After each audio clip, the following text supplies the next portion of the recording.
The Heroes of Greyhawk is a game played by adults and recorded for an adult audience. Sometimes we use adult language and explore adult topics. Consider yourself warned.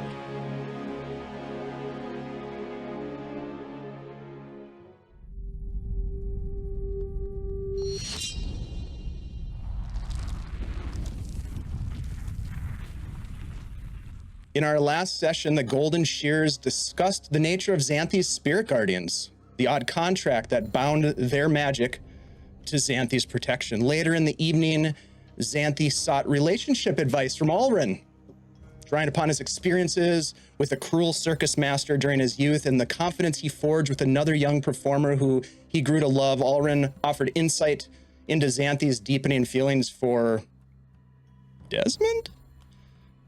Spoiler alert. Meanwhile, Nori snuck off to eat pie like a junkie, and within moments, drifted into a deep pie-induced slumber. A pleasant dream. Perhaps a vision of the past swept into view. Nori standing on a grassy hill, overlooking Tom Hollow Brook, near the family farm. Two boys, her brother Nalvin, and their childhood friend Bilbert, sparring with wooden swords in the fields. Bilbert bested Nalvin, challenging Nori to a duel. She, of course, readily took up the wooden sword, rising to the challenge. The two siblings traded attacks, Nalvin ultimately overpowering his younger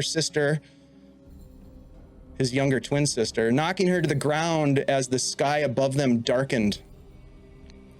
Nori watched as her brother's face twisted into a grotesque, sinister grin as maniacal laughter burst from his maw. But it was only momentary, and the light returned. With it, Nalvin's normal boyish visage. He reached down to pull Nori to her feet. She reached out and touched his face lovingly as a large alligator tear rolled down his cheek, and he whispered, "I never meant to hurt you, Nori. This wasn't my destiny. It was yours." And with that, searing pain erupted from Nori's chest as a steel blade pierced her skin, plunged to the hilt. Looking down, Nori watched as blood poured forth from the fatal wound.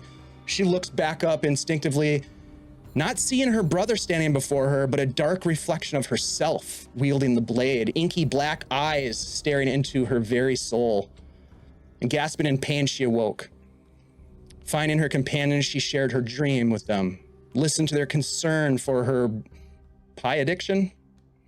After this impromptu intervention, with some things yet to be resolved, I should say, the party set off to find a fellow named Garton, a shadow gnome who might guide them to the Sorrow Stone, where they hoped to collect another component of the ritual that they would enact to free the Queen of Shadow from her bondage. They made for the ruins of Brackenvale, encountering and successfully avoiding a massive Nightwalker along the way and passing an unholy roadside shrine to the Reaper, Nerul, the Flan god of death. Eventually, they found themselves amongst the ruins of Brackenvale, skulking through the crumbling foundations and the long abandoned village, the party discovering a disorganized campsite along with the shadow gnome Garton and a strange companion, a disembodied hand named Hansy.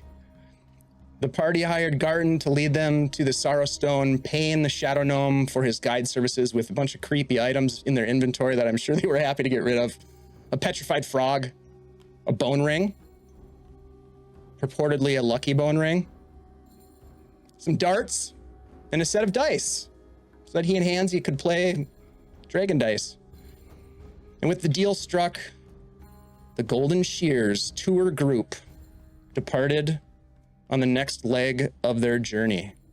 And this, my friends, is where we return to our game. Thank you, Vamp Wickman, for cheering some good old-fashioned advantages. And we have a hype train. Thank you guys for that. As we rejoin the story, my friends, you are following Garton along, I guess what you could say is a desolate landscape, devoid of any sort of actual trail or markings or wayfinding. It is certainly off the beaten path in the most literal terms.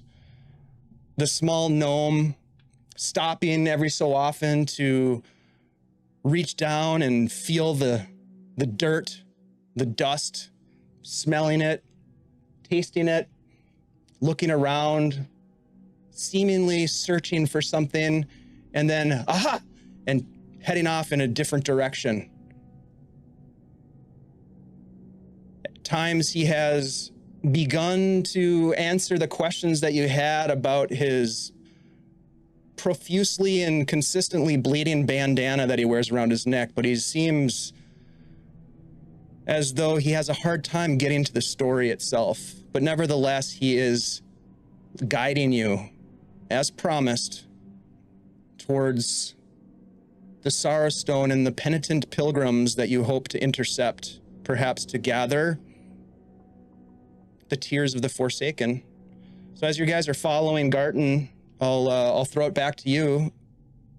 Is there anything you would like to do as you journey across this barren landscape?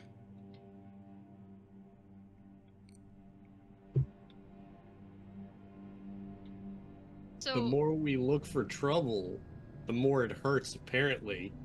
As I look over at Nori, that shadow, whatever you saw, not good.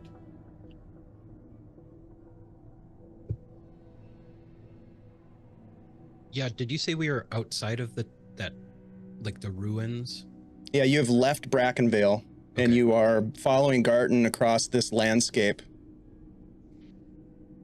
Say that he was like looking for a way, and then if he seems like he found it, he would go in the opposite direction. It's not the opposite direction, but it's like he's readjusting the trajectory so that it's like he gets to a certain point, and it doesn't seem like there's any sort of like waypoint or landmark to you, but he takes a moment, kind of probably is rolling like a survival check or a perception check, and then he is like going in a slightly different trajectory. It's not like he's going backwards towards Brackenville. He seems to be progressing as best as possible. But if you would like to, you can give me an insight check. Thank you for the hype train, you guys. Appreciate your support. I rolled an 18. So basically I want to know does it seem like he's avoiding something? Or is he going towards something? Like an 8. It appears as though he's avoiding something. In fact, it appears as though he's avoiding the story of his bandana. Every time someone asks about it, he seems to ramble off and somehow spiral away from the story itself. On the landscape, it looks as though he's trying to find the right path. He's looking for something. He's maybe adjusting based on the wind or aroma. It's unclear. He's a local. He's got a different way of seeing the landscape and traversing this landscape. But you guys, as you look around, Xanthi, as you're sort of taking stock of your guide, it's one of those moments where you look around and you realize you are out in the middle of nowhere. You have no idea where you are, and you are 100% at the mercy of whatever this little fella has you headed towards. I would suggest, as it may be getting closer to the time that the general may arrive, that we prepare ourselves to defend this guy, because if he gets taken down, we're gonna be in trouble. That's a good idea. Has it been that long already, though? Hard to tell. Yeah. Time is weird here. At the mention of the general, Ulrin, he stops. He turns around slowly to face you. He says, "What was that about the general?" He's kind of a cool guy, right? Garten? Yeah, what do you think about him? I mean, He's got some style. Deadly? Serves the one who shall not be named?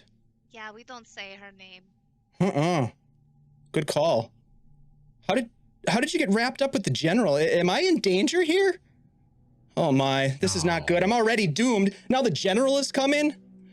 Oh, Absolutely not. maybe we should You're- just go back. you're Exactly, you're perfectly already safe. doomed. Starts looking What's around. the worst that could happen? There are some things worse than death, pal. You are perfectly safe with us. Insight Well- check.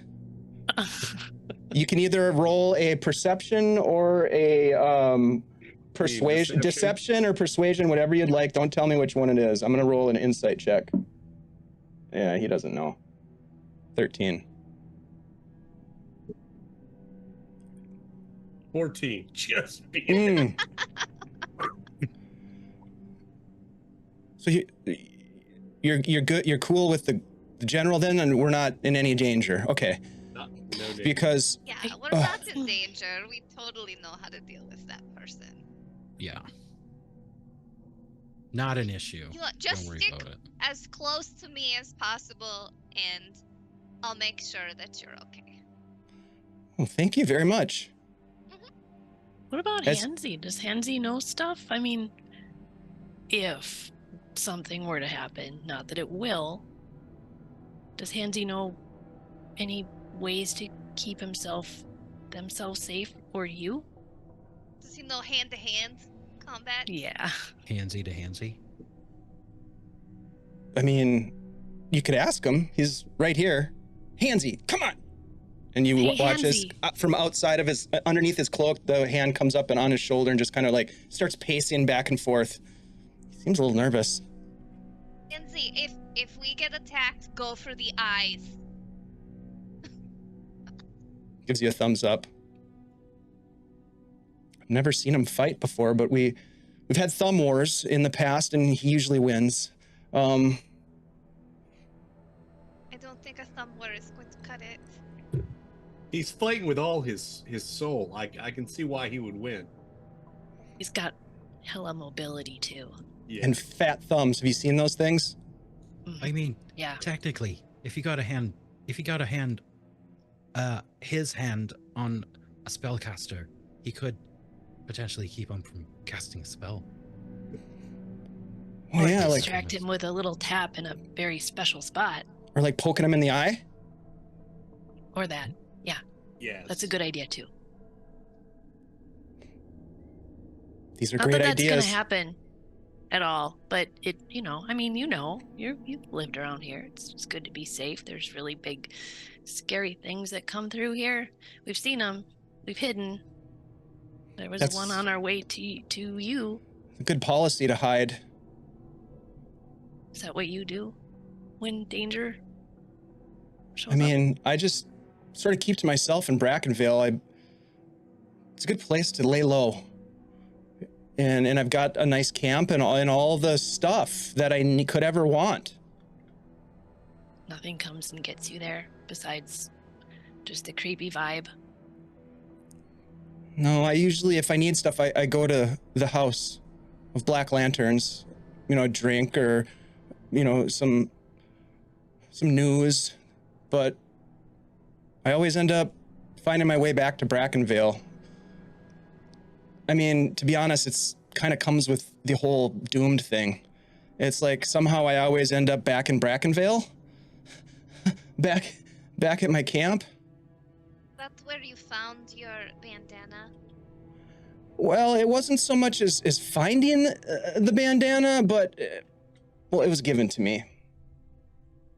So someone put it on you? Well, I put it on, but it was a gift, and now it's like one of those gifts that keeps on giving. I just can't. I'd like to re-gift it if I could, but it's kind of rude, and also I can't take it off. Have you had somebody else Yeah. try to take it off for you? No. I mean, we could try that.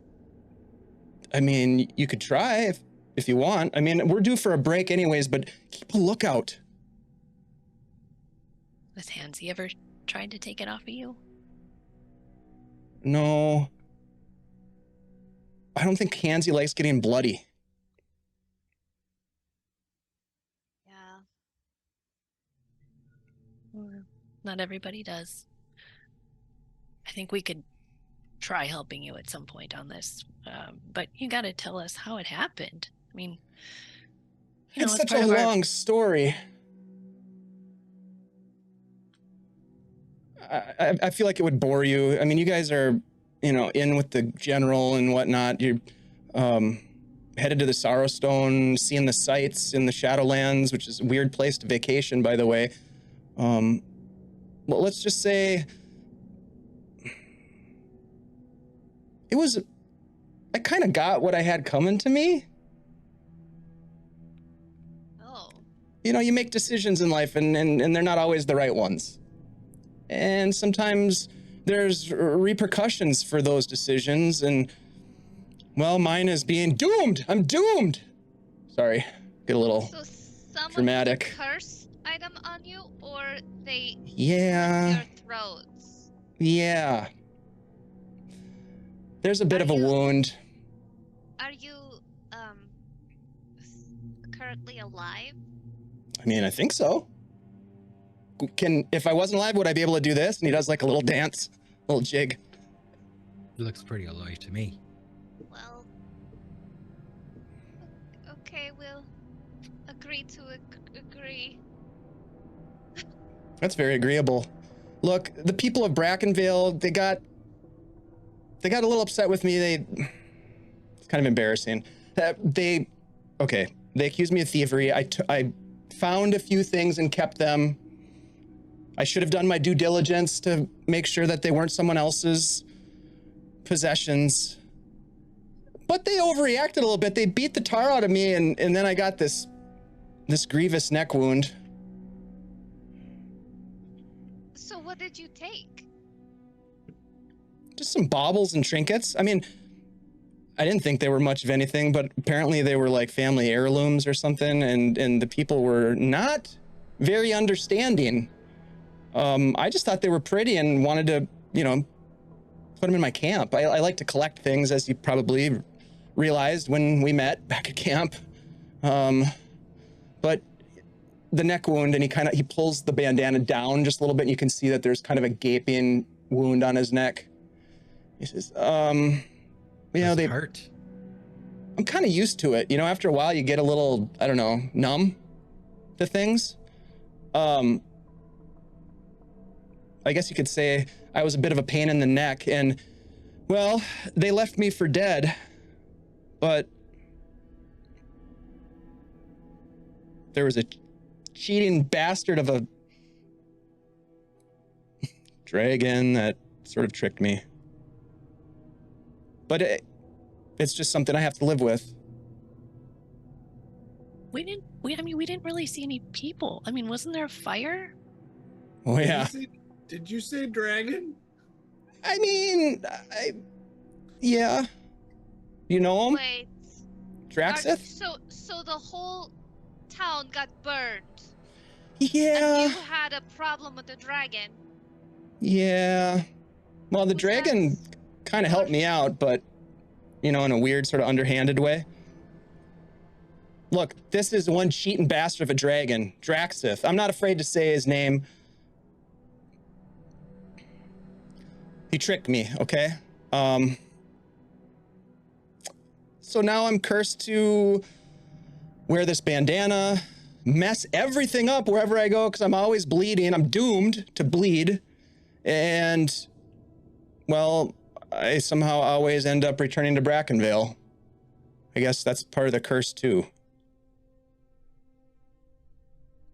That dragon. It's a long story. It's been so long ago. Belong to the dragon? Not to my knowledge. They were sort of possessions of some of the townsfolk. That's why they Keep the dragon away? Yeah, I mean, it seems like I an don't know. extreme punishment for just a little bit of stealing. Yeah, right? That's kind of what I thought too. But Did there's your not a throats get slit before or after the town burned down? before the townsfolk did this to me. Mm-hmm. Okay. Yeah. I mean, they weren't very forgiving at all. Like, no forgiveness whatsoever. They didn't really seem to want to hear it. They just wanted to beat me. And, well, Obviously, they took it a little too far. It's not very gnomish of them. I mean, were they all? Is it a gnomish town? Is that? Oh where you came no, from? no, Oh, that's no. part of the reason. No offense, you guys. They were Sorrowborn, just all kinds of folk, but there used to be more towns around here. Brackenville was one of them, and I lived there for a while, and then the whole thing with the wound, the dragon, which I thought Draxith was gonna, help me out. Not so much. Gave me this cursed bandana. Is that dragon still around? I mean, You ever see probably. him anymore? Haven't seen him since, well, come to think of it, since Brackenville sort of fell to ruin in a fiery inferno of shadowy black fire. Does this dragon think that you perished in the fire? No, he kind of waved goodbye to me after the whole inferno thing as he, flew off. I mean, I don't think we have anything to worry about. We have probably several things to worry about. I think I might add that to my list, Oh, if I'm being honest. is the list long? I mean, look where we are. Actually, I don't know where we are, but I think we're on the right path. I mean, we're not on a path per se, but you catch my meaning. Is there any way that we can help? I mean, I know this is your thing, but can we do anything to make it easier for you? Can you get this bandana off and heal my neck wound? Do you guys want to try that, the mage hand? You want to try to take it off that way? It's worth a shot. Yeah, I could try it. I was going to say I don't want to touch it. But I don't think we should. Not I'll really try it with wanting to mage get hand. cursed ourselves. I don't think we want that. No. Okay. It's a place to start. Mage hand. You send Yeah, your Des- spectral hand over to his bandana. Desmond, Yeah. you as well? 2 mage yeah, hands? Des will cast Yeah. mage hand as well. 2 mage hands, 1 gnome. I love it. All right. Uh-huh. And Hansy. Hansy will get down there too. So there's It's a 3 party. disembodied hands that 3 are hands. all like pulling on. It's like, hey, you're pulling a little hard. Hold on. It's not working. Hold on. Where does this end? It's like Try to one of those untie clown- it. Untie it. One of those clown shows.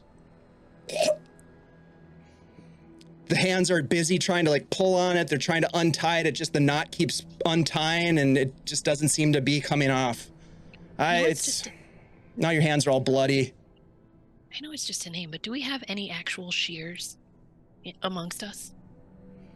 Amongst the golden shears? Shears. Whoa. You guys are the golden shears? Yeah, we are. Do you want some coffee?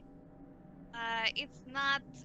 The coffee There's something isn't- wrong with the. The coffee went He bad. might like it. What's wrong with the coffee? I'm kind of a coffee snob, actually. Oh, well then. It used to be really good, but then once we came here, it's not so good anymore. Our magic has been a little weird in the Shadow Realm. I've heard that before from folks. Do you have any Not- idea not- why that is? I don't know. I'm not really much of a magic user. I'm just a gnome. Cursed gnome. Doomed gnome. Thank you. Nori wants to kind of peek at his bloody bandana. Does it have any kind of like writing or anything on it, or is it hard to tell? Give me an investigation check. Or is it just blood? So at this point, you guys are standing out in this Ugh. open field, mist swirling, barren landscape, and you are all trying to help out the shadow gnome with his doomed, cursed bandana. I love it. And You get up and kind of look at it, and it's wet, like a wet mop. and the blood is just dripping down.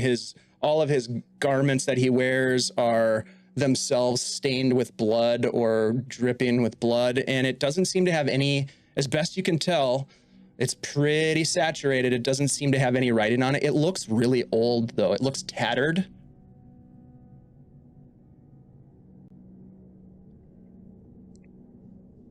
Well, that didn't work. Maybe I could Maybe we could burn identify it. Can I try to identify the bandana? Sure. You're gonna cast a spell? Sure. Okay. I will do my once per day identify spell. Okay.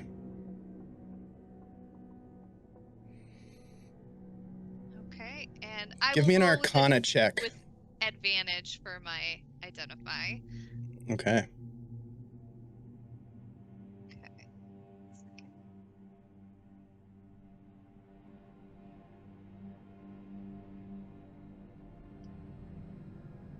Ooh. I got a 23. Okay. That's great. So with that, it's quite obvious that this bandana is magical, and it is emanating a very distinct necrotic magic signature from it. It almost, as you look at it with your spell-induced vision, magically induced vision, it almost emanates like a black fog from it. It is, let's see. The properties, like wearing it, has an effect, and the effects are, let me see here. Bleeding. Yeah, you learn that indeed he is being truthful. The bandana cannot be removed from his neck. It's almost as if it has become part of him. It seems to be somehow feeding off of the wound on his neck. And you also pick up from that roll, which was spectacular, that the only way that you can see to remove it would be if he dies.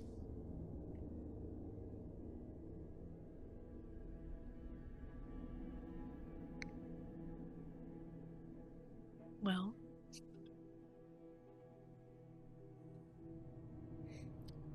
So did you learn anything?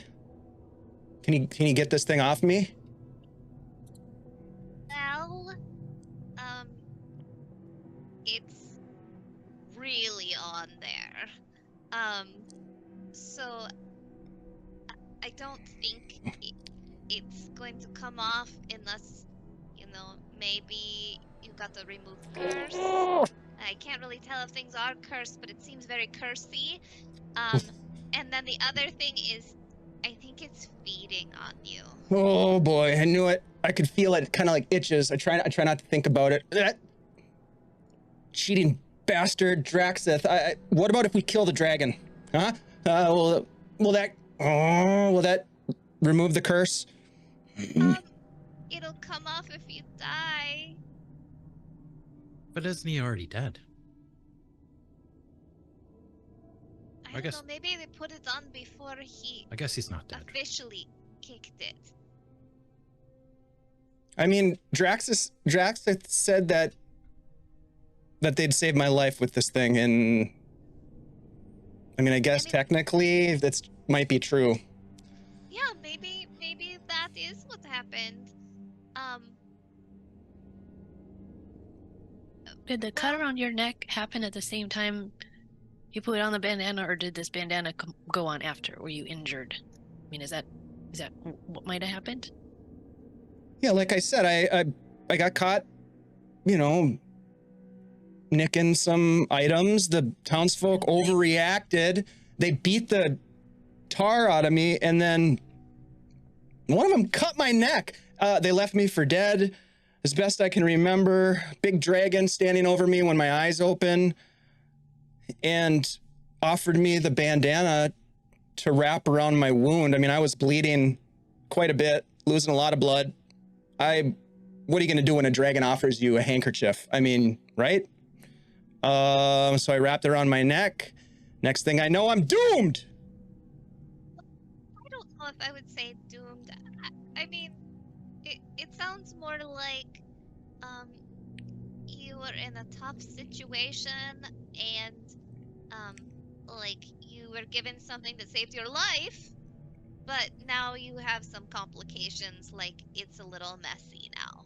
Yeah, you're really just inconvenienced. Yeah, isn't that better than like being dead? Just itchy. Yeah.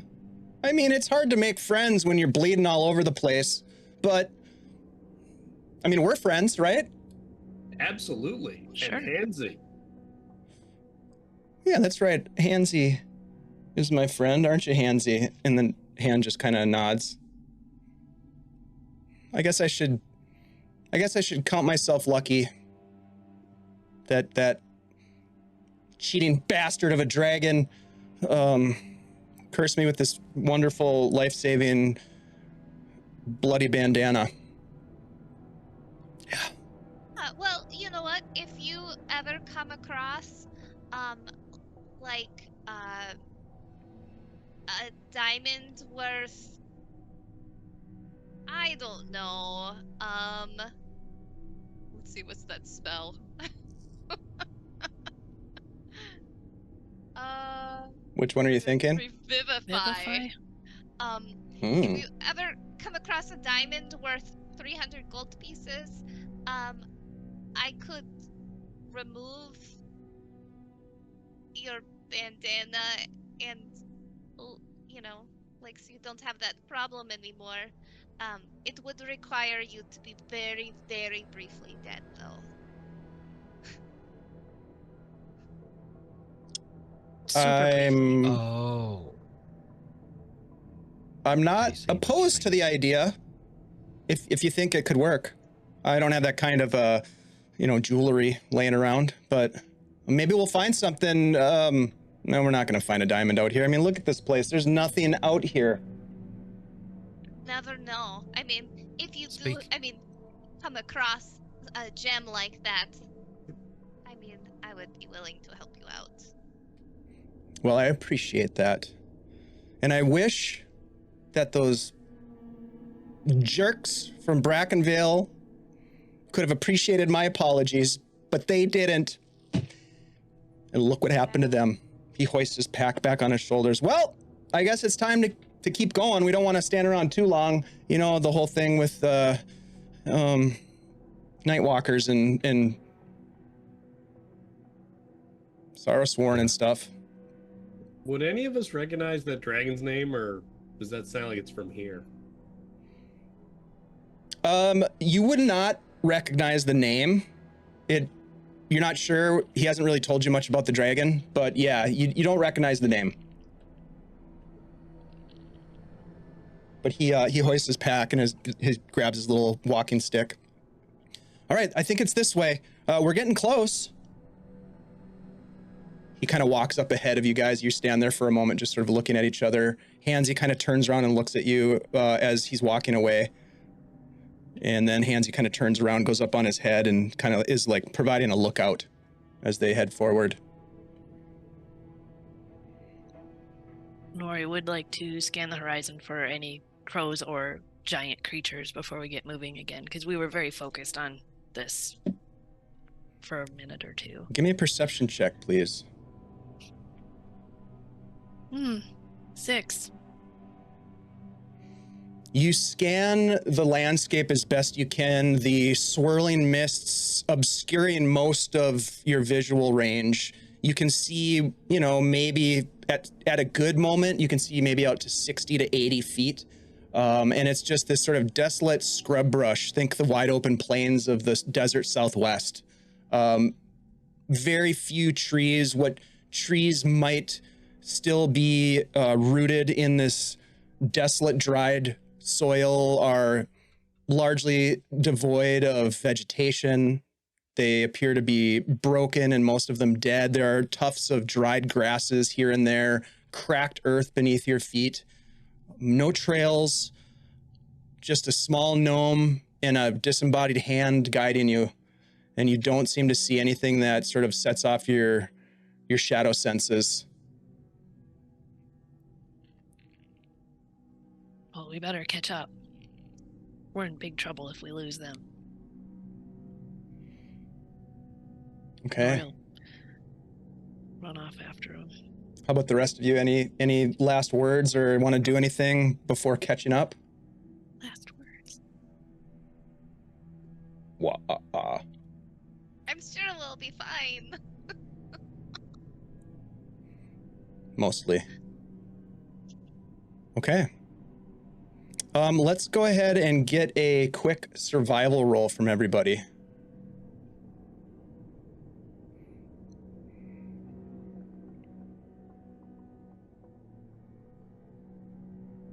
Des got a 12. Okay. Nori? Nori got a 26. All right. Alrin? Nat 20 for a 21. Ooh, hot dog. All right. And Xanthi? Yeah. 15. Okay.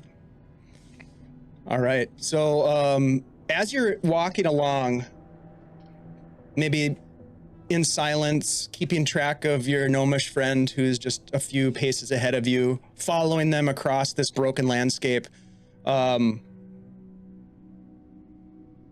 Desmond is somehow not here, but I need... Desmond, I need you to roll a... give me a dexterity saving throw, please. All right, sorry about that. Dex saving throw. Yes, please. 14. Okay. As you're walking, following your gnomish guide, perhaps in silence, perhaps having whispered conversations, Desmond, you take a step, and when you place your right foot back down on the ground, you feel not solid ground, but almost a slick, thick, viscous mud as you topple into some sort of a very well concealed pit of quicksand. You fall in up to your chest and you begin to sink. What do you do? Des will cry out, "Ah, help me! I'm sinking!" Garten turns around. Get him some rope! Xanthi will pull out rope. All right, Desmond, give me another dexterity saving throw. Okay. I'm going to use one of my advantages. All right, what are you doing with the rope, Xanthi? I am holding on to one end and I throw the other end towards Dez.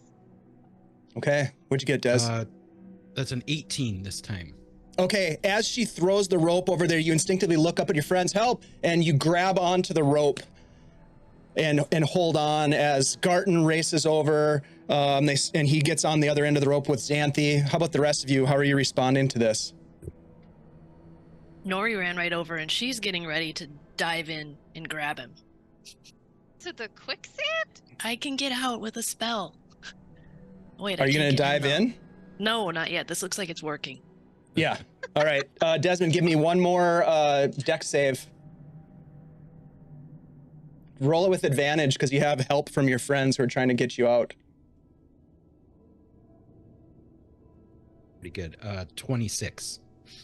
Okay. Yeah, you manage to hold on, and they pull you out. Your friends grabbing the end of the rope, and they pull you onto solid ground, and you are just covered in this wet sand, mud, slimy. Where'd that come from? Garten, how many more of these are there? I haven't seen I any don't of those know. yet. I haven't seen one of those for a long time. Be careful. I don't know what that is. Are you okay? Does it smell? Yeah, it stinks. Ugh. Xanthi's gonna start prestidigitating. Yeah, you get the sense that other creatures have fallen and not been saved and have died in that pit of sand. Oh. You Smell like death sand. luckily you have friends who have prestidigitation AF, and so they are doing a quick cleanup clean up on aisle 7 of Desmond, and you're not injured from it, but certainly it was a bit of a surprise. You're now cleaned up, and you continue on. Yeah, Des is just going to start watching where he walks for sure. Okay. It's maybe an hour, maybe 2 hours after the quicksand incident. You're treading deeper into this shadowed wilderness area, and you begin to hear the faint sounds of footsteps, slow and deliberate, and they echo across this barren wasteland. Like soldiery steps or like pilgrimy steps? Give me a Garden. perception check. I'm going to ask, Des is going to ask Garton if he knows what that is. Natural 20. It could be anything. Don't even have to. It sounds like to me. You, with a, what's the total on your perception check? The total is a 25. Okay. It doesn't sound like marching soldiers. You've heard the footsteps of marching soldiers. This seems more lumbering, more of a less of a march and more of like a saunter. It's slow, deliberate. You don't see anything at this moment, but Garton turns and he says, I think we're close. That could be the pilgrims. Does it sound big? Give me a perception check, Xanthi. Oh, sorry, I don't think that's right.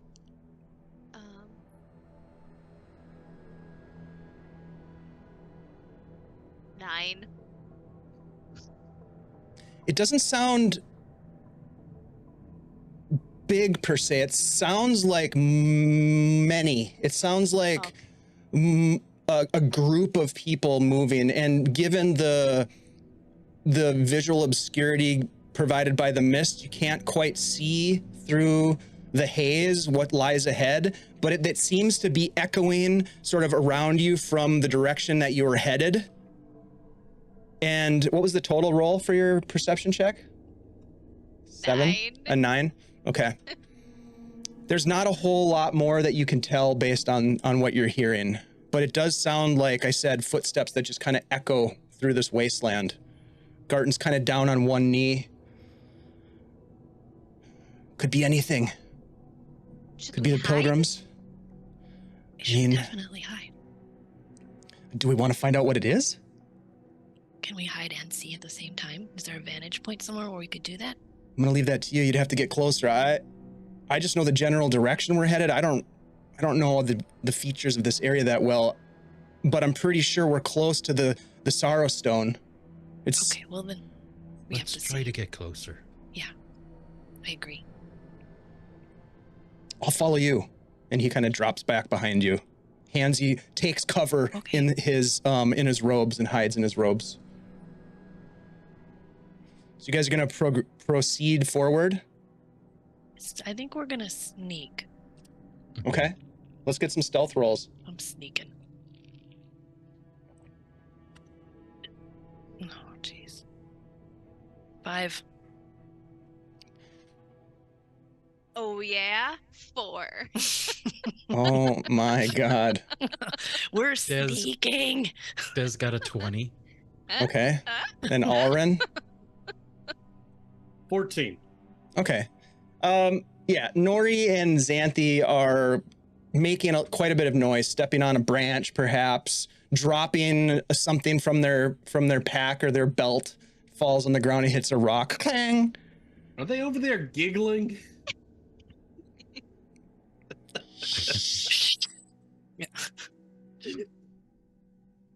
You're going to move forward. As you do, you start to hear the sounds of an ill-tuned harp just being plucked, not played like Alrin, like a song that you might play or that you've heard played at dozens upon dozens of taverns and town squares over the years. This is almost like the plucking of a mistuned harp. And accompanying the discordant notes, you hear the faint sound of sobbing.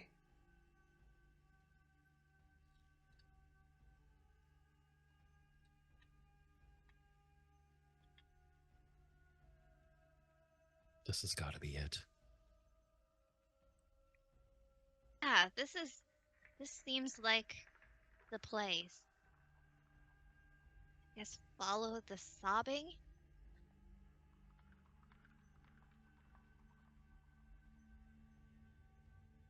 Yeah, let's move up. How are we gonna get these tears? Stealthy. Barton looks over at you. What do you mean tears? You didn't say anything about tears.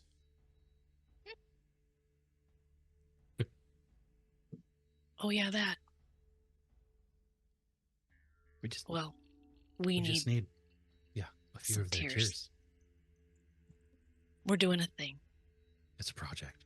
It's kind of a Project. collage Scavenger hunt. for our tour. You know, Mm-hmm. we need tears. That's all. We're gonna be super respectful. Oh, yeah. I mean, all of the tourist destinations have, the tiers for sale. It's, it's something that everybody wants to bring home to their planes of existence. What the hell are you getting me into? I'm already doomed. Well, it can't get much been in worse the then, right? Shadowlands, right? Well, you are the golden shears.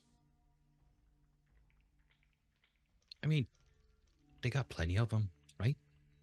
They'll just keep making more. Yeah.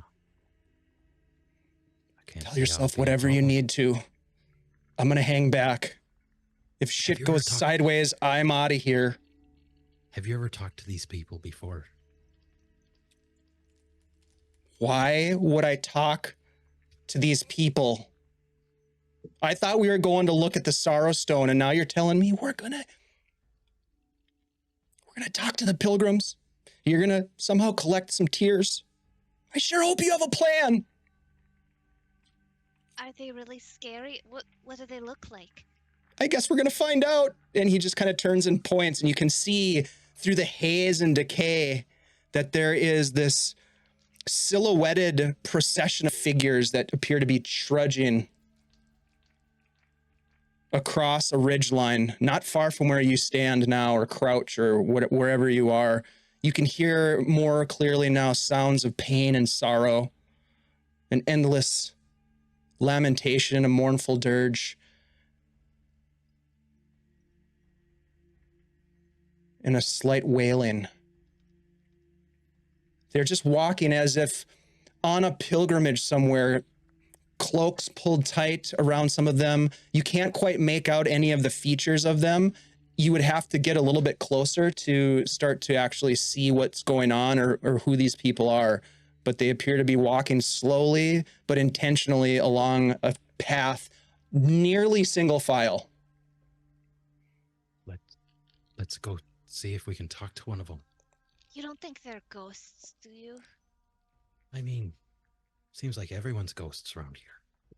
They're just not on to their final destination yet, but I mean, they're ghosts, right? They're still gonna have tears that we can collect, though. One way to find out.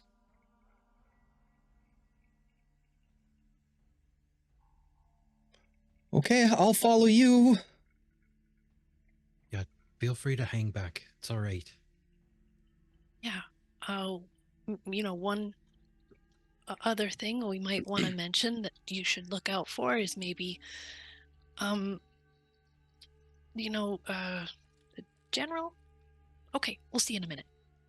What? Yeah, Let's he doesn't keep like him us. in the middle of us.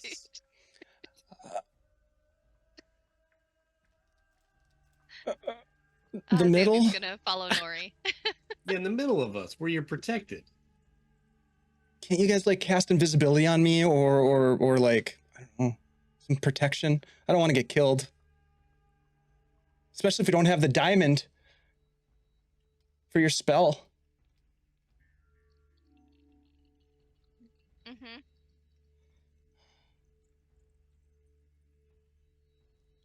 Well, here's the thing though. This should make you feel a little safer. They're probably going to try to kill us first because we're going to be fighting whatever's fighting us. If you just hide somewhere, you'll get to watch all of us die first. You're Isn't going that great? to And fight then, them? No, not these guys, but if somebody does attack us, we're going to defend Oh, ourselves. yeah, of course. And like while we're getting attacked, you just go make yourself safe. You'll be fine. You'll be fine. We got a job to do, you guys. I'll be all right. I've got this. And he pulls out this small short sword. Great. It's great. And then he's like, What does it look like, by the way?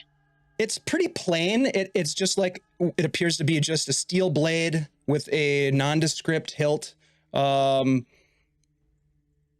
Looks like a normal blade. He pulled it out of a scabbard on his belt that you've noticed he's had on him. And then he's like, I just remembered to look at my stat block. And he snaps his finger and he goes invisible. Wow. I'm still here. I'm still here. Okay. Yeah, sometimes I panic and I can't remember what I can do either. After you. Let's go, Okay. you guys. Let's Nori's go. gonna, talk to a ghost. yeah, rip a little bit of her, I think she probably got some kind of underclothing on. She's gonna rip a little bit of it to serve as like a handkerchief. Something to absorb liquids. Okay. She rips and then we proceed. All right. Um, How are you? Xanthi- Oh, go ahead, Xanthi. Oh, Xanthi is gonna dig through the bag to see if she can find another one of these used up empty potion bottles from one of the potions that we've already consumed. Okay. That's going to be your vessel for collection? Okay, gotcha. How are you approaching this somber procession? Are you gonna stealth up to them? Are you going to just kind of walk up and say, how do you do? I think we should walk up like we're joining. Mm-hmm. So like Okay. they're going this way, we'll just kind of like vector in with them. Yeah, start walking their speed. Yeah. Very cool. All Maybe right. do some crying too. Nori has no problem with that. All right, cool. If you are going to take that route, give me a performance check, please. All of us? If you are going to do the crying and try to sort of mimic what they're doing, then yes. Dez is gonna kind of walk like them, but he's gonna just kind of pull his hood over his head and kind of, but not wail and moan or anything like that. Gotcha. Okay. Give me a performance check. Everybody give me a performance check. Let's get a round of performances. A very Okay. passable 12. I'm gonna do it with advantage. Me too. Okay. He got an 8. 22. Yes. Desmond, with as many bad things that have happened to you, I would expect Desmond to be able to have a somber, mournful stroll. But apparently he's maybe a little nervous or concerned about the safety of his companions, whatever it might be, perhaps on high alert of impending danger, that sort of thing. You do He's your not best. blending too well. He's not Yeah. blending too well, but the rest of you do a fairly decent job as you sort of just zipper yourselves into this procession. And as you join, sort of your heart's pounding with anticipation, it appears as though these individuals pay you no mind whatsoever. You see, as you come into sort of lockstep with them, you see what appears to be a knight wearing tarnished armor, scarred scars across his face. He seems to walk with a heavy, lumbering cadence. You see what appears to be perhaps once a noble woman. She wears what maybe perhaps at one point was fine gowns, now tattered and in spectral form. She kind of flickers like a dying flame. You can see that she clutches something in her hands and holds them up to where her heart is. There is what appears to be a man wearing a long brown robes with a bald head, kind of a friar tuck sort of hairdo. He seems to be whispering, and in his hands he holds what look to be prayer beads, and he's just moving the beads as he seems to be perhaps maybe praying or chanting something. You see this lithe woman, and she is plucking these discordant strings of this harp, and they just sound very out of tune. And it kind of gives this very eerie, creepy air to the procession. There is another brooding figure in dark robes, and he carries a book in these skeletal hands. There's another individual that has this deep, dark cowl pulled over his head, and you can't really see any sort of distinct features of their face. There's a woman who carries a bow, a very ornate looking bow, but it has no bowstring. There's a warrior type whose shoulders are hunched as if he's carrying the weight of some unknown burden. There's a woman whose hands are wrapped in bloodied bandages. These are sort of the ones that stick out. There are others as well, but then the last of those who kind of catch your attention is a man who has a deep scar across his face and a furtive look as he kind of looks about nervously. And you're just walking lockstep with them at this point. Some of them weeping, others chanting or whispering, others silent. And the four of you and Garten doing your best to blend in. Xanthi would like to fall back to the guy with the scarred face who looks nervous. Okay. Yeah, you can sidle up next to him, kind of edging your way up to match his pace without any problem. What is your intent?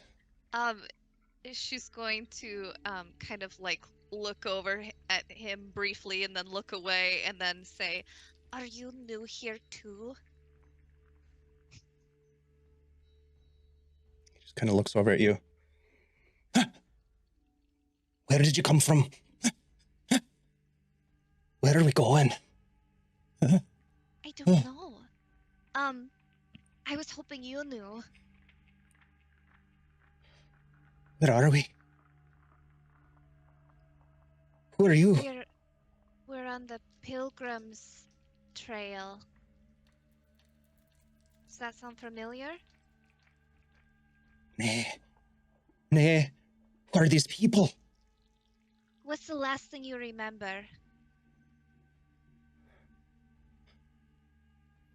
He looks down and he turns his hands over, and you can see that both of his wrists are sliced open. A dark sleep. Oh, Prayer to my gods. Where am I? Is this the afterlife? Oh my God.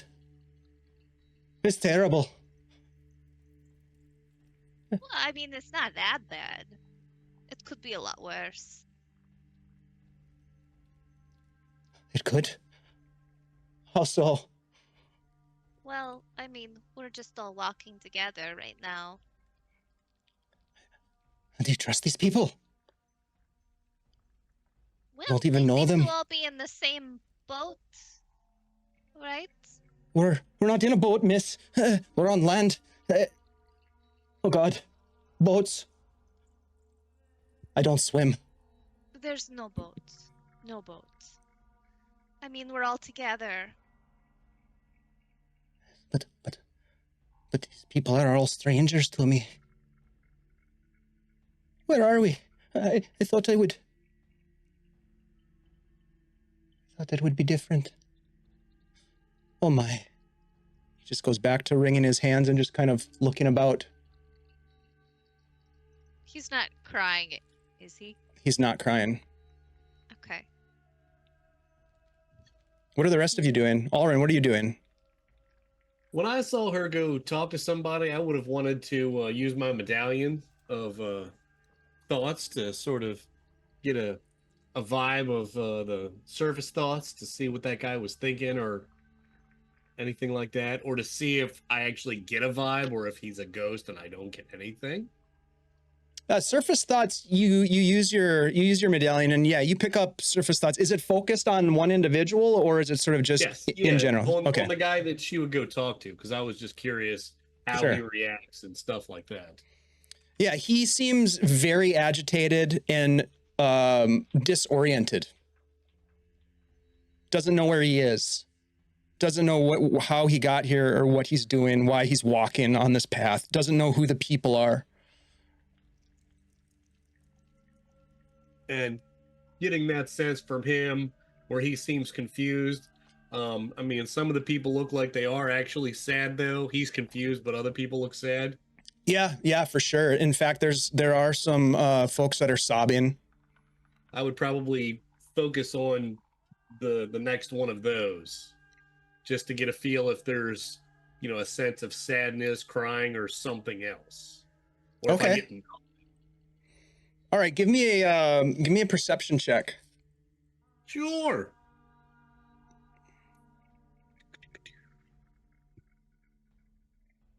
That is a 12. 12. Okay.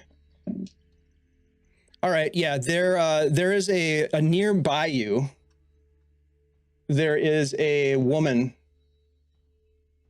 who is sobbing. She seems to be holding back her emotions as best she can.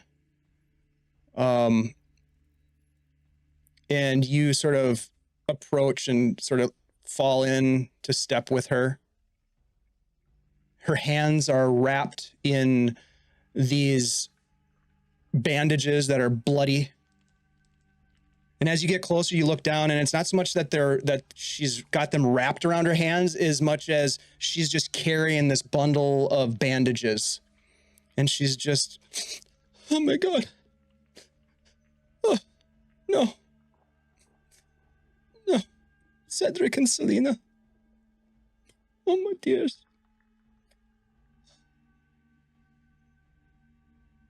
You're muted. Of course I am. So we're trying to collect the tears. Do I think that having like some of them on like a cloth would be good enough? Because I could hand her something. That she could No, rub. you know from the you know that when you got the ritual instructions from the Vistani seer that you needed a vial of tears. You needed to collect a vial of tears. Are you doing your surface thoughts thing on this individual as well? Okay, so Yep. as you get close to her and you can see that she is indeed there are tears rolling down her cheeks. It's quite obvious on a visual inspection. Not only does she have bandages in her hand, but she appears to have a noose around her neck.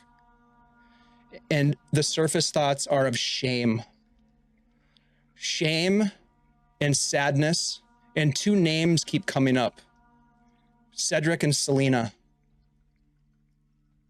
And her thoughts oftentimes interchange their names with the twins.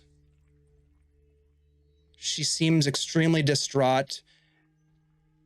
And the one emotion that you pick up is shame relative to her inability to save them.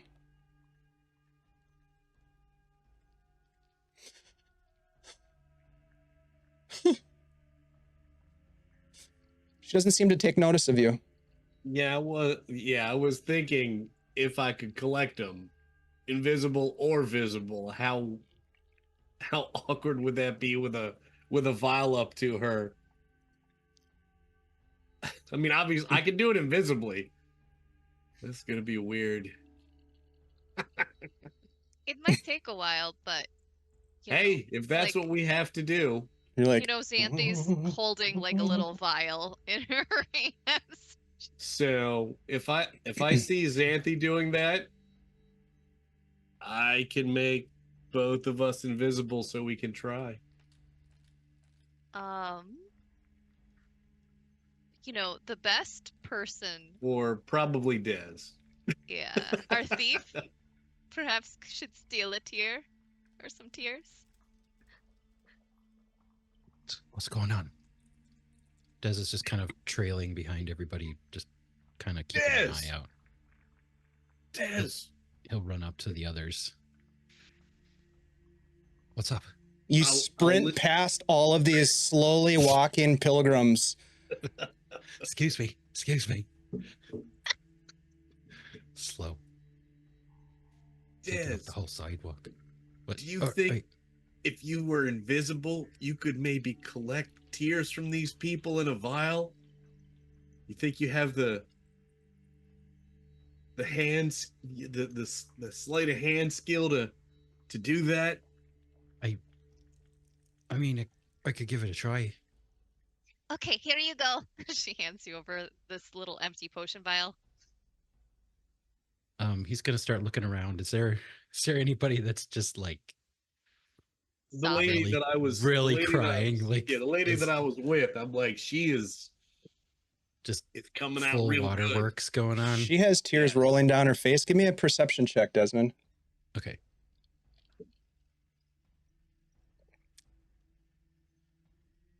Um,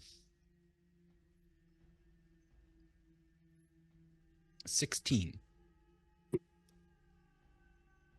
Okay, so you can see that as Alrin points to this woman with the noose around her neck and holding the bundle of bloody bandages, you can see that she is visibly crying. There are tears coming down her cheeks.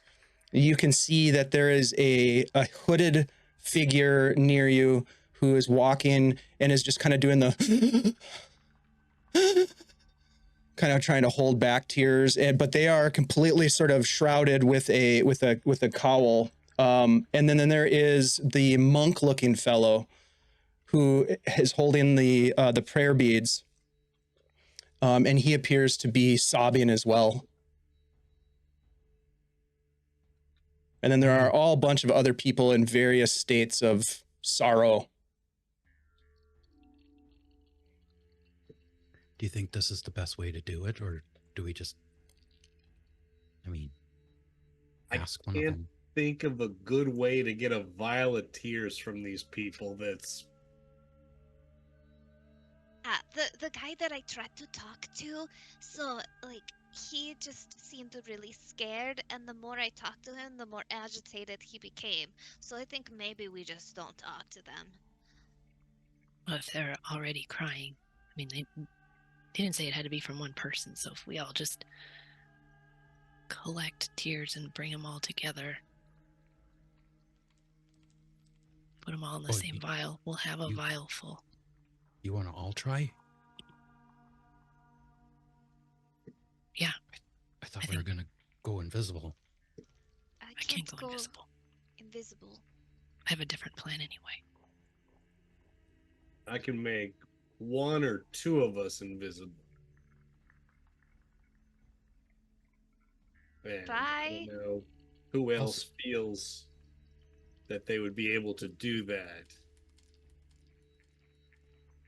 Well, I'll definitely try. I Kinda think I short. think I could do it. Yeah, A little nimble, and just not quiet. right. I'm too short. I can't reach up that high. Unless there's a sobbing short person here. There's a whole variety of different heights. Most of these people appear to be elven or human sized. All of these, as you look around, and you're of course walking while you're having this conversation because everybody continues to move along this path. You now do find yourself on an actual pathway that looks as though it's been trodden 1,000 times, 1,000,000 times.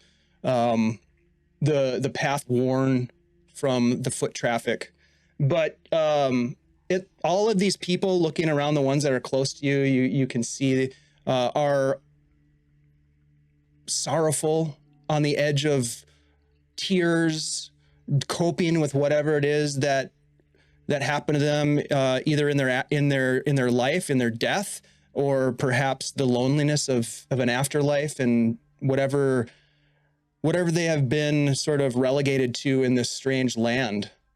But they all appear as though they could potentially, with some exceptions, be encouraged to shed tears.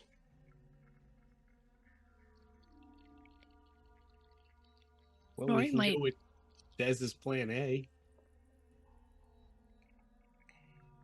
Does there appear to be anybody leading this group? Like walking kind of in front, or Do you want to Yeah. try to make your way to the front of the procession? As you, Desmond, you don't even need a perception roll. As you look forward, this line of pilgrims goes off into the shadow, like the mists and the shadows. Like there, as far as you can see, which is probably 40 to 60 feet, given the mists and the shadows that keep swirling about this area, it's just a long line of helpless souls. I could try. I have a spell that makes someone. Well, I can charm them. I could try charming them. Charm a ghost? I mean, they have thoughts. I don't think they're fully undead or ghosts or not here.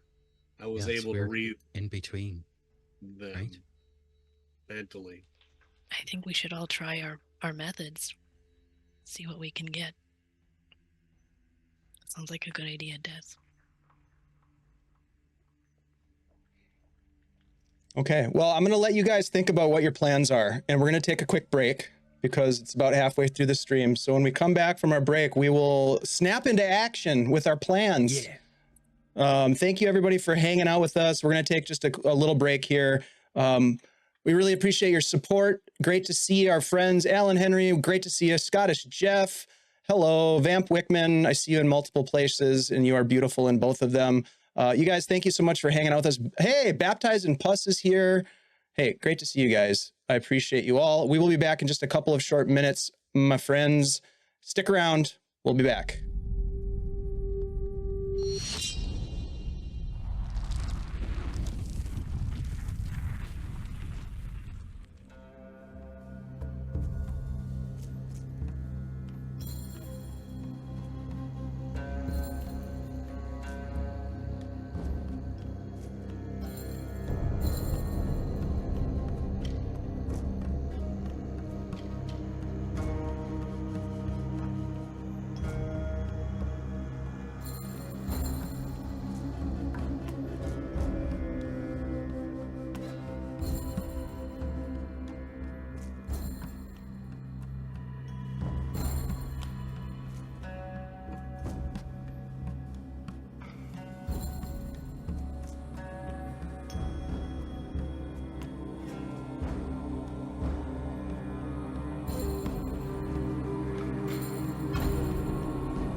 What is up, everybody? Welcome back. We are back. You're back. We've got our drinks refilled.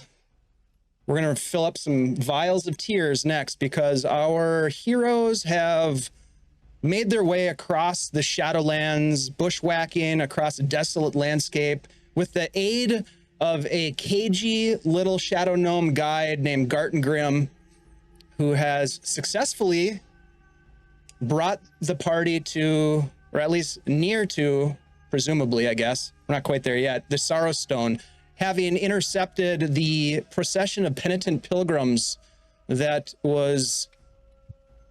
The tale was told to our heroes back at the House of Black Lanterns in their quest to gather the Tears of the Forsaken, part of the ritual components for a dope spell that they're hoping to invoke to free the Queen of Shadow from her bondage. And so as we return to the session, Alrin has cast invisibility upon himself and Xanthi.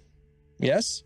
Well, I mean, I was gonna do that, yes. Normally, Okay. I take out my eyelashes and cast the spell, and people just kind of blink out of existence. Their eye is the last thing to go, but apparently here in the Shadow Realms, things go a little different. So first, the skin disappears, then the muscles, then the bones, and a look of horror before we disappear. Oh, that was beautiful. All right, so you guys are invisible. Let me give your little tokens, some invisibility tokens there. All right, cool. I'm gonna bring up a map here in a minute, if needed. I will say, so if you do that to Xanthi, I kind of feel like she would go a little differently because of her weird changeling liquidy self. It's almost like her skin goes, and then it just kind of looks like a body made of liquid before it disappears. Then it So just that's how you fades would out. disappear. I would disappear in that layered fleshiness. I love it. And it looks even weirder as we're standing next to each other while this happens. Yes. Yeah, anyone who would have seen that would have probably burst into tears themselves. Because that's taken that some opportunity. terrifying shit right there. Okay, so you cast the spell, the two of you disappear from view. What I would like to do, we're gonna go around, each of you has something planned. Let's roll initiative. And this will help to guide our movement here as we go forward.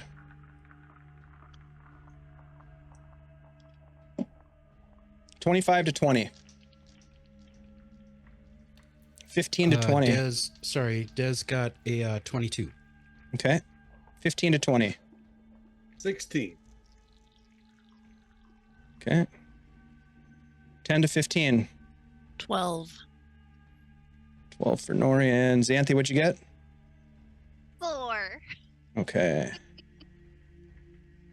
Low stakes. Okay. Maybe.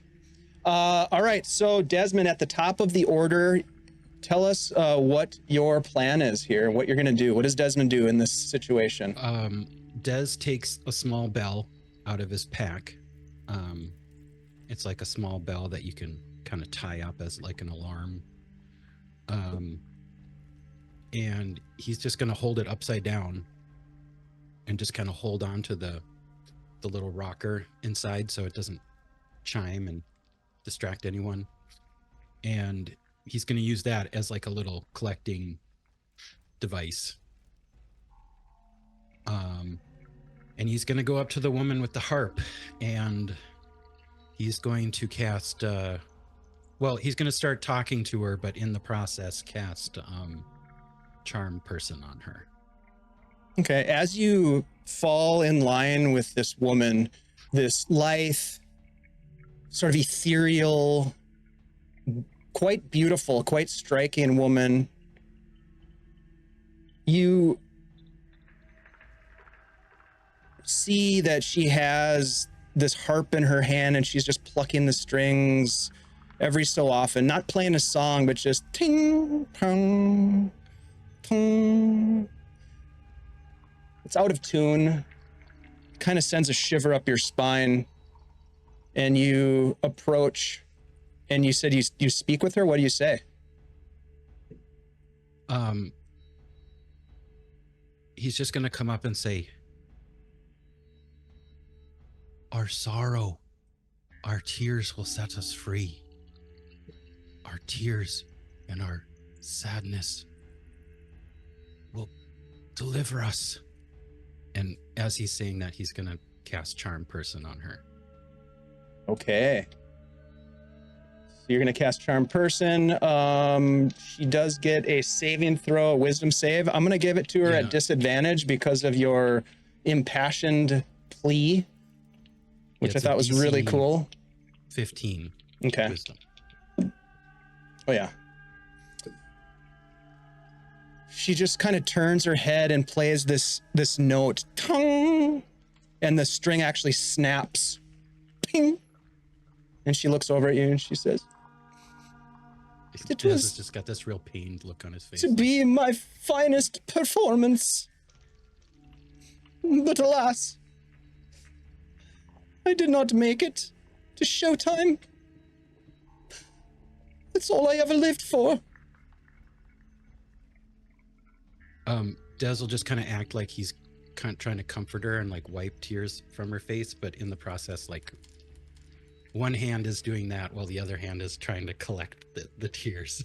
Okay, so she, as you sort of evoke this sorrow and have kind of been able to connect with her on a very sort of emotional level, you see her eyes begin to well up with tears, and they start to just sort of spill over the edge of her eyes and start to drain down in the crease between her cheek and her nose, and she just, "It is a dreadful, dreadful fate."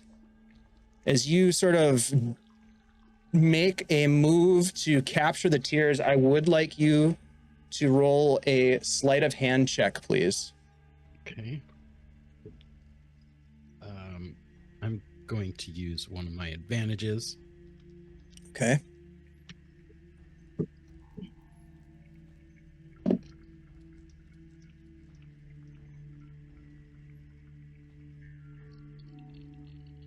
Rolled a 14 plus 8.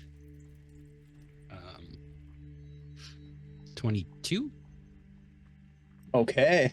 All right. So as she begins to weep, you deftly go to, you act as if as you're trying to like almost pretend like you're going to wipe the tears away from her cheek. And in doing so, you gather the tears. Remind me, what did you say? How are you gathering the tear? I have this, he has this like small bell, like just like a small kind of twinkling type of bell, but he's got it kind of up, turned upside down like a little cup. Very cool. And he's just holding on to it so it won't like chime or anything like that. Okay. Yeah, she begins to shed tears, and you begin to collect them ever so delicately, and she almost doesn't even acknowledge what you're doing. She's just walking and crying, and you're able to collect some tears successfully. So you have one success on the board from Desmond. That will take some time. While you're doing this whole thing, we'll go over to Alrin. Alrin, you are currently walking alongside of the woman with the noose around her neck, who seems to be quite distraught about the twins. Yes. "I couldn't save them. I did everything I could, but my skills were not enough. I can still hear the cries of their parents." So I'm going to try to use my performance to whisper towards her, "Why couldn't we save Cedric? Selena shouldn't have passed away either." Just saying their names over and over again. I like it. Give me a persuasion check, please. I'm using an advantage because I have a whole lot. Because thank you to Josh. And Thank you, everybody Josh. else. Josh last week and everybody, Scottish Jeff this week as well. Yeah, thanks, guys. We appreciate you. So that is a 22. At your persuasion, she begins to cry. And tears start to roll down her face. How are you catching them? So I have this iron flower thing that's magical that also can turn into a comb. So I'm just trying to get this close to her face and have it run down there into an emptied water skin. Because I don't think putting a water skin on her face is going to be the most effective. Right. Okay, give me a sleight of hand check. Okay, we're going to go with advantage on that too.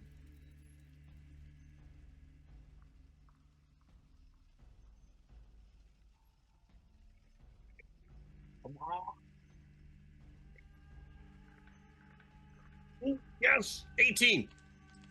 Okay, you begin to collect the tears. Give me a D6 roll, please.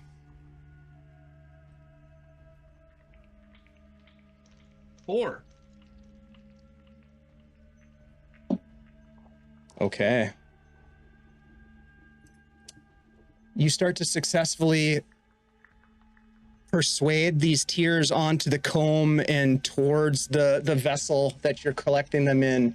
And as you're doing that, from behind you, you hear something that tears you away for a moment. As you turn, you watch as one of the pilgrims on the side, almost right behind where you are, throws back their cloak, and they just turn to you with these hollow red eyes. And they come towards you and take a swing at you. I'm going to call this a surprise attack, as this creature takes a swing at Alrin. And let's bring up the map here. Let's see if I can do this. There it is. All right, Alrin. So you are collecting the tears from Fiona here, and one of the pilgrims, one of the nondescript pilgrims behind you, turns and is going to take a swing at you with clawed hands. I'm going to use I have some advantages too, don't I? I'm going to use an advantage. This was one of the pilgrims, Dave, that kind of just morphed into this? Okay. Not necessarily morphed, but they had a cloak over their head that you didn't notice. Okay. It was one of the nondescript ones. That is going to be a 17 to hit with the claw attack. 17 to hit, okay. Mm-hmm. 4. Ooh, max damage. 11 slashing damage. And a second claw attack as it takes 2 swipes at you. Yeah, that's a 25. And 10 more slashing damage as this thing comes at you and slashes twice. The rest of you hear this growl, and from wherever you are in the lineup, you turn to see what's happening. That is Alrin's turn. Do you have any reactions that you would like to make, Alrin?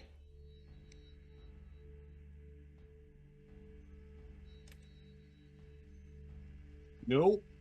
Okay, Nori. You can either try to collect tears, or you could potentially respond to what's happening a ways back in the lineup. He's getting attacked. I'm gonna have to go back and try to help. Okay, I can so maybe from where you collect are on the tears map, later. go ahead and make your move if you'd like to. Okay. Let's see, 5, 10, 15. Yeah, I'll just go right up to there. That's my movement, and I will take some swings. Okay. That's my first one. I'm gonna do the first one with advantage. Okay. So 17 to hit. 17 will hit. All right. For 10 damage. All right, what kind of damage is it? It is all regular, no necrotic. It's Well, magical though? It's from the Gladius, so it's +1. Okay. It's a +1. All right. All right. Yeah, you cut in with your first attack, slicing at it as it attacks Alrin. What would you like to do next? I think I'll just take another attack if it looks like it's just reacting normally. to my first attack, like it would. Yep. That's a 10. That will not hit, sadly. Okay. It recoils as you swing a second time and dips out of the way. It's got Alrund's bloods all over its claws, and it just looks at you. Bonus action? Anything else? I will bonus action hex it. Okay.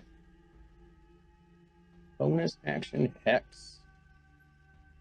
All right. And that brings us to Xanthi. Oh, Xanthi's gonna try not to waste this invisibility, and she's gonna attempt to get some tears, from this monk. Okay. So this monk is currently holding prayer beads, sort of tears rolling down his cheeks as he is muttering beneath his breath, talking of the let's see, he's saying some prayers in common. You can hear them. You get the sense that he is sorrowful and regretful about something that he did in his past. Can I tell what his deity is? Give me, From well, his prayers? you could make an investigation check or a religion check, although it would they would take your turn to do. Okay. Yeah. All right. I'm gonna just try to catch his tears, and then like scrape them into this used potion bottle. Okay. How are you going to collect them? Holding out my hand, and then drip them into the vial. Okay. Give me a sleight of hand check, please. Okay, with advantage.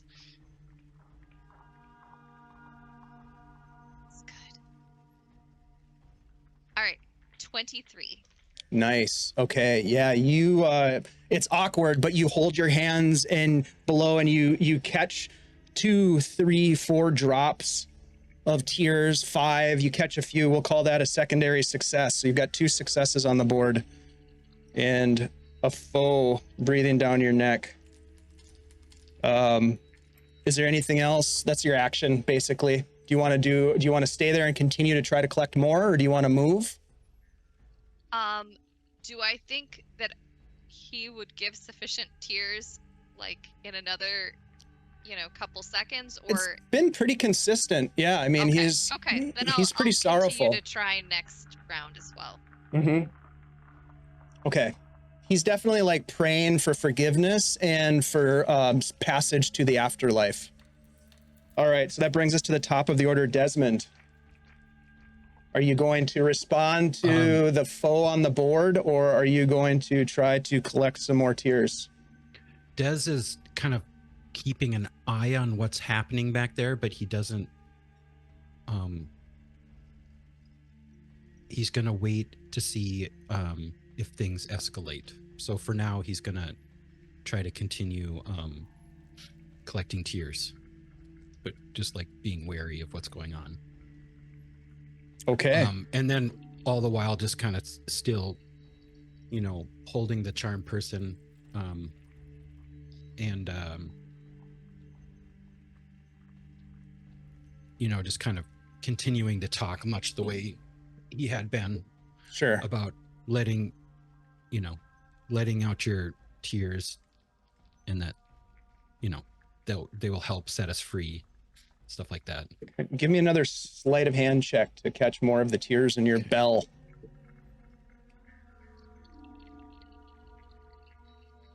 Ring that bell. 15. All right, give me a D6 Yeah, roll, 15. please.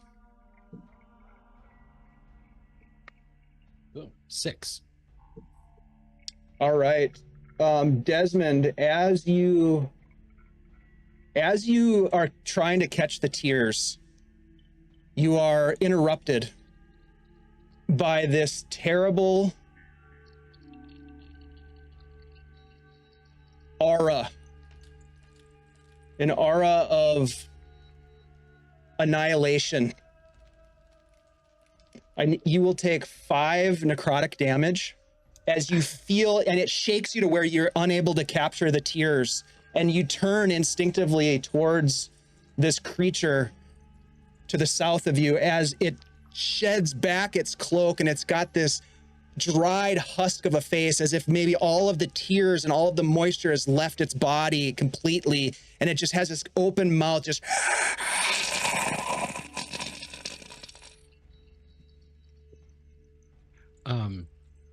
Dez is immediately gonna kind of just, well, if I can, I don't know, is it still my turn? well, you already used your action. Okay. Movement? For movement, yeah, he's just gonna kind of roll around behind Mira here, and then start kind of letting the procession kind of start passing him by, I guess. Okay. He's just gonna start backing up a little bit, putting distance between himself and that thing. Okay. All right. That's your turn. Yeah. Alrin. Well, I don't know that I can gather tears while I'm getting my my ass kicked by something. You can try. I mean, it's up to you. You can either respond to the attack, and this is just regular invisibility, right? It's not greater invisibility, or is it? Regular. Regular? Okay. So obviously, a counterattack would break the concentration on your invisibility spell, right? Of course, I need to roll concentration from the damage you did to me to see if I kept. That's very true. First roll is a 13, so Yeah, that's you're fine. Yep. Second roll is a 17. Okay. Yeah, you're good on the concentration save. So yeah, you have a decision to make. You could try to continue to catch more of the tears off of Fiona, or you could potentially, go after this creature that seems to have some sort of a bead on where you are. I'm going for the tears. Okay, give me I can take one more round of beating. give me a sleight of hand check as you attempt to collect more tears as your action. Okay, with advantage.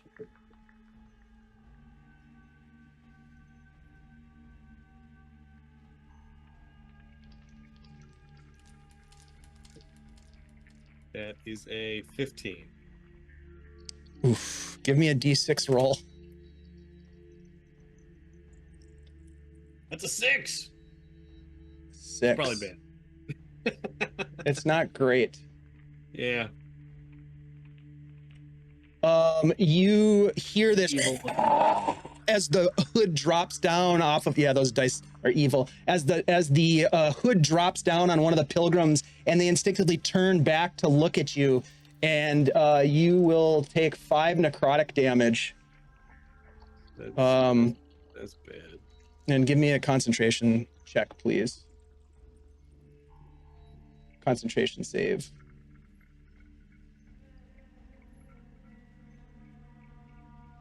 I rolled a 7. All right. I believe that, my friend, is not good. Nope. And you lose your concentration on the invisibility spell. Yep. Both you and Xanthi become visible.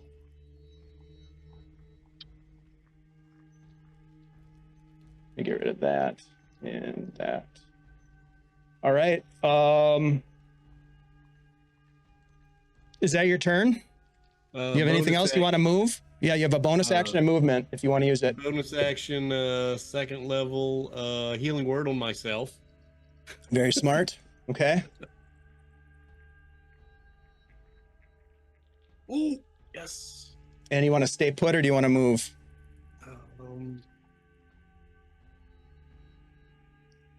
I'm gonna move 5 feet forward, like that.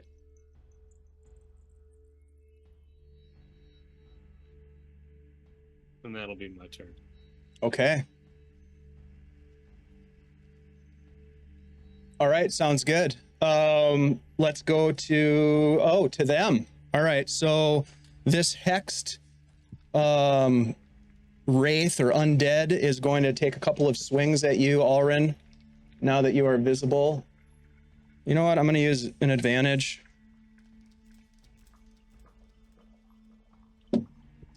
That is going to be a total of 22 to hit with the claw attack. 9 points of slashing damage. And then it is going to lunge forward with these jagged, dirty teeth. A lot of plaque buildup. And it's going to attempt to bite you. 14. 14's a miss. Yeah, you dip out of the way as it lunges. Tries to bite, just bites air, looks frustrated. And then these other creatures, these husks with these sorrowful eyes and dark energies, simply return to walking in procession. That brings us to Nori. So the one that I am fighting and is fighting Alrin is not returned to anything. It's still this wraithy thing, right? Mm-hmm. 100%. Okay, I will be swinging at it. Okay. I'll use my other advantage. I love it. Ooh, all right, 24 to hit on that That one. will hit. Fuck, for the worst damage ever. Okay, so 2 of this is necrotic and 6 is regular, so an 8 total. Okay. Yeah, That's as you swing your blade, you cut down with your blade, hitting it, but you're noticing that the wounds from the previous attack are like healing as you cut through with a second attack. Crap. Yep. Okay. But you do damage with this one. Great. Well, I will take another swing, my second Okay. swing. Oh, for 21. That hits. This is a little better. 6 necrotic plus an additional 6 regular damage. Okay. Give me an intelligence check, please.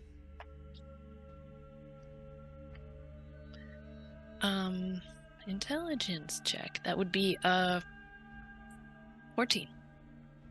You get the sense that your attacks are not doing as much damage as you would have expected them to do. Do I get a sense that it's? Well, I guess I wouldn't. Never mind. Hard to tell, but that's the sense you get. Yep. Okay. Is that your turn, Nori? Yep. Xanthi. You're pop visible. She's gonna quickly do a little hand motion Oh, and oh. cast shape water, and she's gonna steal his tears off of his face. How does that work? And What does that look like? So basically, she just does a little gesture, and all of his tears just fly towards her and then go into the bottle. Very cool. All right, so that is a Effective. successful, very effective and successful. I love it. Very cool use of that spell. Yeah, you pull the tears across the air right to your vial and collect them. All right, do you want to hang tight? You're going to move? You're going to do anything? Respond to what's going on behind you? She is... Do I feel like I have enough tears, or do I need to keep gathering? Well, you don't have a full vial of tears. Okay. You don't really know how well your friends are doing because they're currently, a couple of them are currently in combat. Okay. I will move to the other side here, not touching the crazy one, but to get closer to Alrin, and I'll just kind of stand in holding pattern next to Fiona, who is crying. Correct? Yeah, absolutely, and she is. She'll be my next victim of my tear thieving. I love it. And just to kind of paint the picture, like none of these people are really responding to you, with the exception of those that have maybe ill intent, but then they simply go back to members of the procession, except for the one that is currently engaged with Alrin. That was a great use of that spell. Let's go to Dez, top of the order. Dez is gonna look back where he came from. Does he still see that creature up there? Give me a perception check.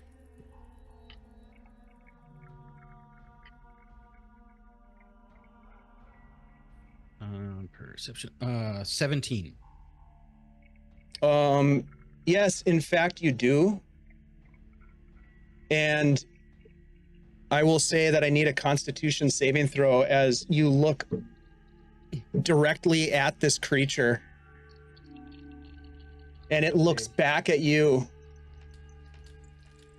with this hollow stare that seems to suck your intent. It seems to suck your life force. It seems to almost be draining your energy. Give me a con save. All right, I'm going to use one of my advantages.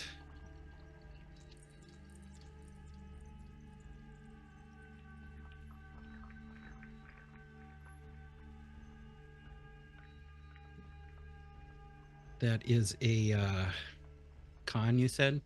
Yes. 14.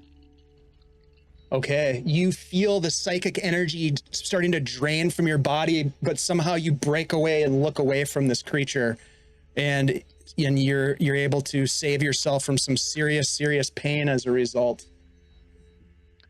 What would you like to do for your action? For my action, I'm going to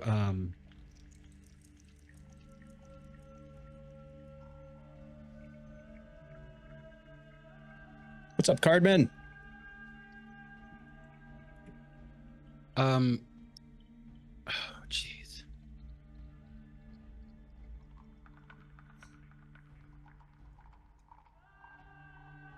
Does it look to Des like he's disturbed anyone around him? Like, has anybody noticed anything? No, these people going on? are paying, unless you're engaging with them, they're really paying you no mind. Okay.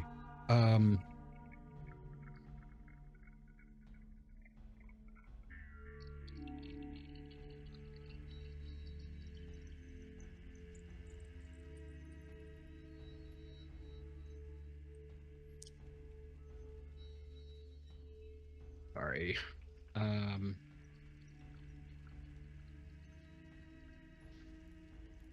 He's going to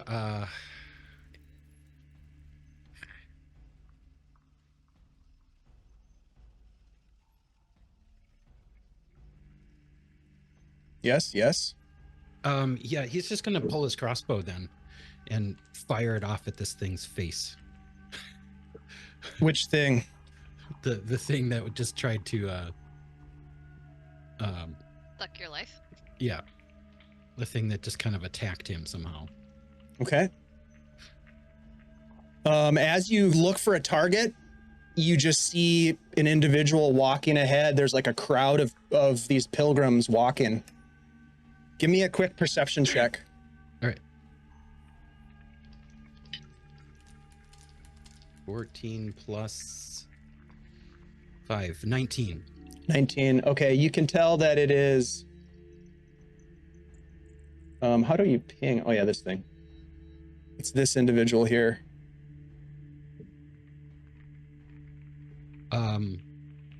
Yeah, Dez is just gonna fire off a crossbow bolt and try to, aim for the square in the middle of its back. Okay.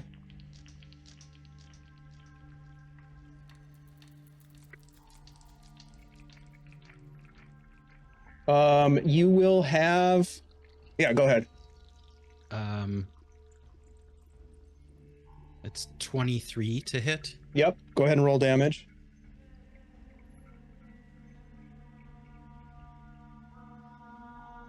Is anyone else real nervous about this? I am. Waiting for the other shoe to drop. Real nervous. That's 11 Sorry, I'm mathing. Yeah, 11 piercing.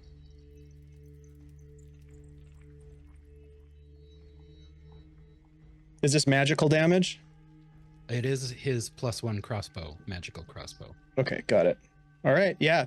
You fire a shot, the bolt flies through this crowd of pilgrims, and you, with your dead-eye aim, you hit this thing right in the back. Amongst the sorrowful wailing, you hear the growl of this creature.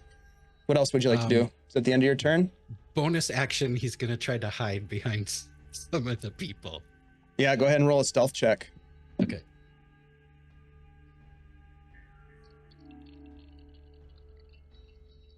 Oh, that's pretty good. 29. Okay. All right. It's not hard to sort of fill back into this crowd as they're all moving along. All right, that's Desmond's turn. Alrin, it's your turn. Well, time to draw my sword. And do a little defensive flourish with Okay. my blade. As I spin it around in front of me, trying to block this creature off if it comes after me. So I'm going to go ahead and use an advantage and attack. Okay.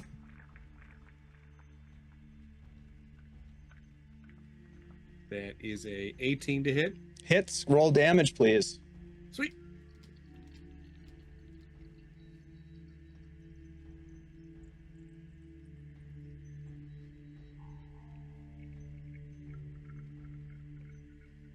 Uh, 16 points of damage.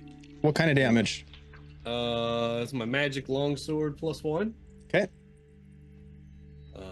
And my AC is bumped up by 7 until my next turn. Very cool. All right. Anything else? I will take my second attack. All right. That is a shit. That is a miss. Okay. It lunges out of the way as you swing with your second attack, cuts right through it, and this kind of dark, almost like tar-like blood splatters on the dry ground, and then it sort of dips out as you swing again towards its head, and it ducks out of the way. Anything else from you, Alrin? Okay. Well, I'm good for the moment. All right. It is going to respond with an attack on you. It's going to take a claw attack. 23 to hit with the claws. Yep. 8 slashing damage, and then it's going to try to bite you again. Dirty 20 for a bite.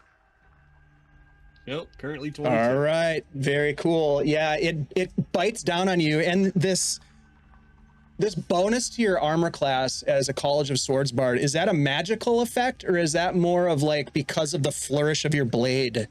It's because of the flourish of my blade. Yeah, that's what I thought. Swinging around, Yep. kind of. So you basically like just pommel it. You pommel its head out of the way as you're swinging your blade around, and it comes in, and you kind of like knock it right in the chin, and it deflects its attack, missing you. Very cool. All right.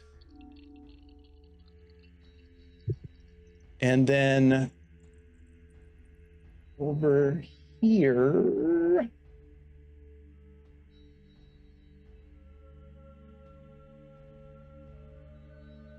Desmond, as you fire the arrow and you duck down and hide yourself in,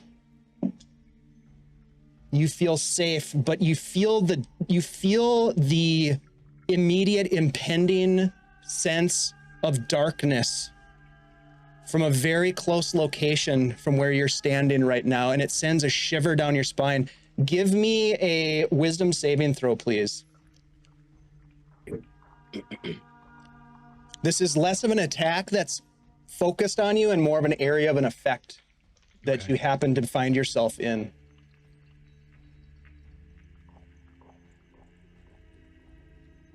Natural 20. There's something wrong with one of the pilgrims that's near you. Seems to be almost like sloughing off a strange shadow necrotic energy. It's hard to pinpoint which one of it is, but it's certainly close to where you're standing. We'll go to Nori next. Nori needs to. What she wants to do now is to make a ranged attack. So she's gonna take a step back and take what she needs to take to do that. All right, we'll do an attack of opportunity as this creature instinctively just slashes out with these razor sharp claws. 10 is not going to hit you. Okay. I'm going to cast Chill Touch on it. Ooh, very cool. I don't have an advantage left, so here we go. Let's hope for the best. 14. All right, 14 to hit. Yes. That misses. Shit. Okay, I'm just gonna Bonus action. look around, see if any generals are coming. Give me a perception check. 12. No generals in the immediate vicinity, but I will say this. You also have no idea where Desmond is. As you look forward, you see Xanthi, you see Alrin, but you have no line of sight on Desmond. And we will go to Xanthi. Concerning. Yeah. Xanthi, it's your turn. Xanthi has like saddled up next to her next victim, and she does a quick little hand gesture, and she steals all of her tears off of her face and makes them fly into her little vial. Okay. All right. So I would say your vial is about 3/4 full at this point. Okay. Nobody else knows that but you. But you are filling your vial up, and that is your action. That brings us back to the top of the order. Hey, thank you, Scottish Jeff, for not giving me any more advantages. Appreciate you. Everybody gets an advantage from Scottish Jeff. Thank you. We really appreciate it. You. Desmond, it's your turn. You are currently hidden, but you have this overwhelming sense of dread that seems to be weighing down on you heavily. Maybe having seen something in the hollow husk-like eyes of the creature that hit you with that necrotic damage. Perhaps it's something else, but it's not good. And by the way, this whole time, it's not easy to show on a battle map, but we're moving. Like this whole thing is moving forward in a procession. We're not standing still.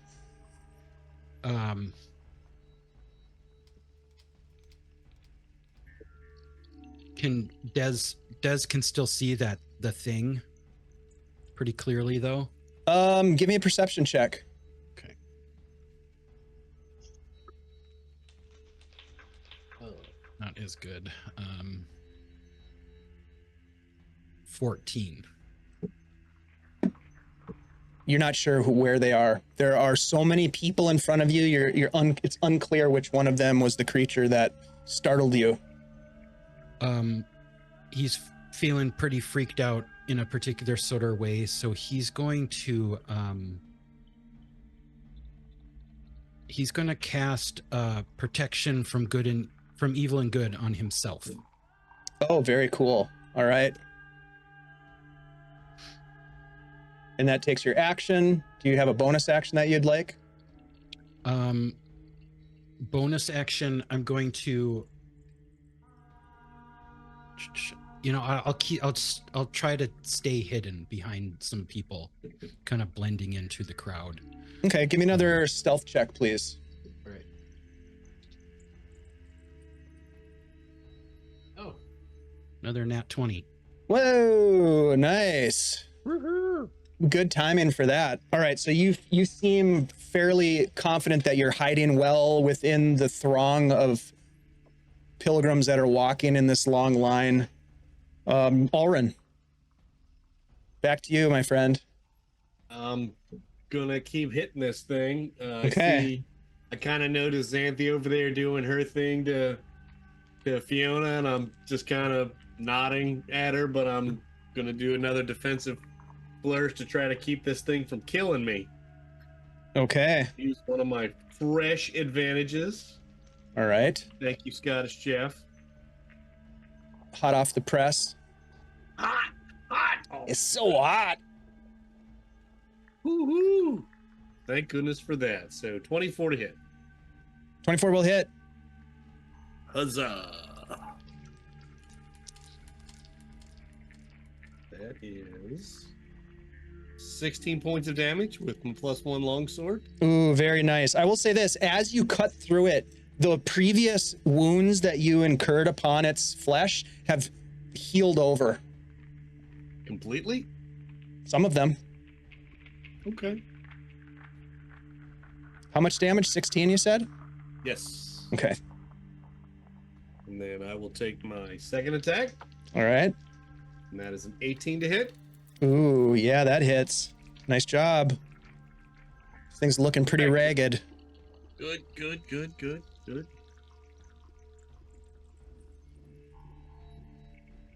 That is another 15. Wow, okay. And then Still I'm there, but it is it's looking pretty rough. I mean, as rough as an undead monster can look, beyond what it already looks like. And then bonus action, I'm going to cast a first level healing word on myself because I am still beat up. Okay. All right. All right, that's a couple hit points back. All right. Feel a little better. This thing is going to continue to attack you, Ulrin. Yeah. You're right up in its biz. It's gonna make a claw attack. 21. Yeah. Claw attack. You're gonna get 9 points of slashing, and then it's gonna attempt to bite you again. Why is it so hungry? You know what? I'm gonna use it. Spider. I'm using an advantage. Yeah, they're very bitey. Very bitey. Maybe they're teething. 26. Yeah. All right, cool. So you are, as a result of this, you're going to be grappled.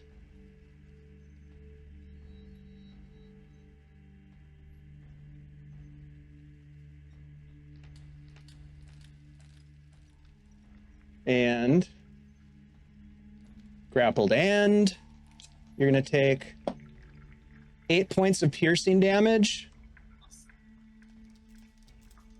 plus 7 points of necrotic damage. Your hit point maximum is going to be reduced by 7. And some of your life energy was pulled into the creature. You're down? Oh, yeah. Okay. It has you in its grasp and it's just biting into it. I would say, Nori, both you and Xanthi see this readily as it just bites into Ulrin's neck and begins to drain his life force, cradling him in its arms and dropping him to the ground as it begins to kill him, basically. Not good. That is its turn, Nori. Nori sees this happening and she is gonna run in and dive at it with the intent of breaking the bite. So separating the two of them. Okay, this will be a contested strength check. You can use I'm gonna do mine with athletics. advantage. Okay.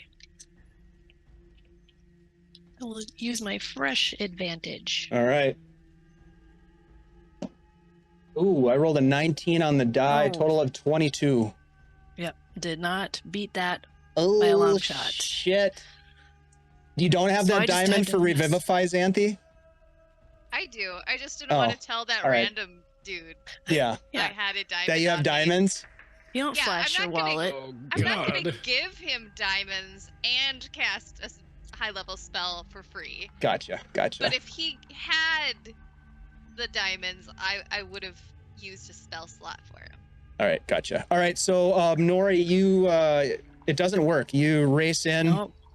and attempt to pull this thing off of Ulrin. You're just pulling on him, and it's not coming off of him, which is not good because if it hits him again, it's going to be a critical hit. Yeah, for sure. So that's not good. Xanthi, it's your or actually, Nori, is there anything else you want to do? Do you have a bonus action or anything else? No, nothing that's gonna help right now. Okay, Xanthi. Yeah, no. Xanthi will step in and grab the crumpled form of Alren and cast. Okay, she is going to cast Cure Wounds at 3rd level. Nice. Okay.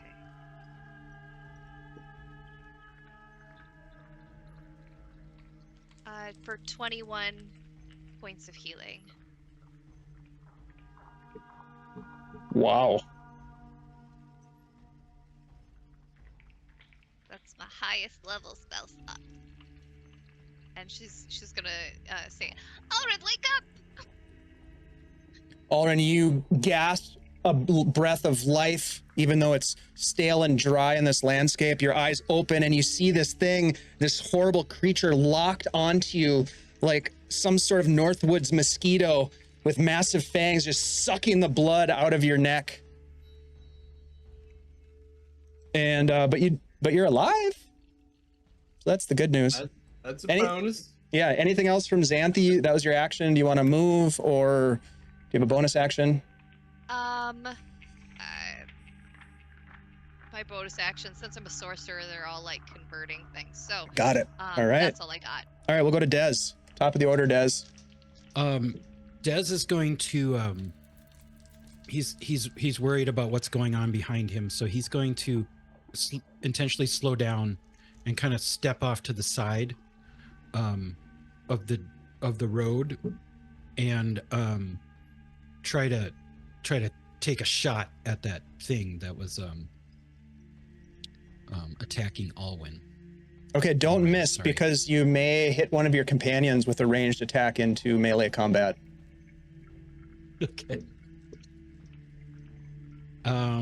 You could use one of my reduce that advantages. risk if you wanted to get up and get into melee combat with the creature, which I think you have the movement to do. But go ahead. It's a friendly dog pile right now. Yeah, it's going to be pretty tough to take a ranged attack. Okay. But you can certainly try. I don't like the sound of that. So he moved.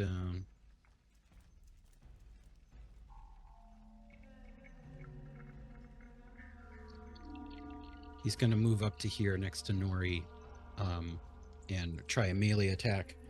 He's going to pull his dagger. Okay. And he's going to make it a booming blade attack. Okay.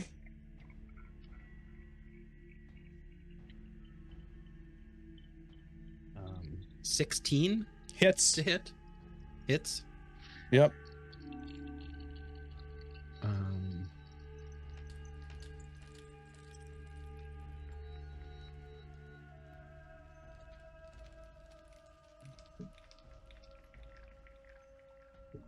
It's weird too, because you guys are having like this combat scenario going on and Alren is being drained of his life force. But meanwhile, this procession of pilgrims they don't even really know what's happening around them. They're just walking past you as this is happening now. Okay. What do you got?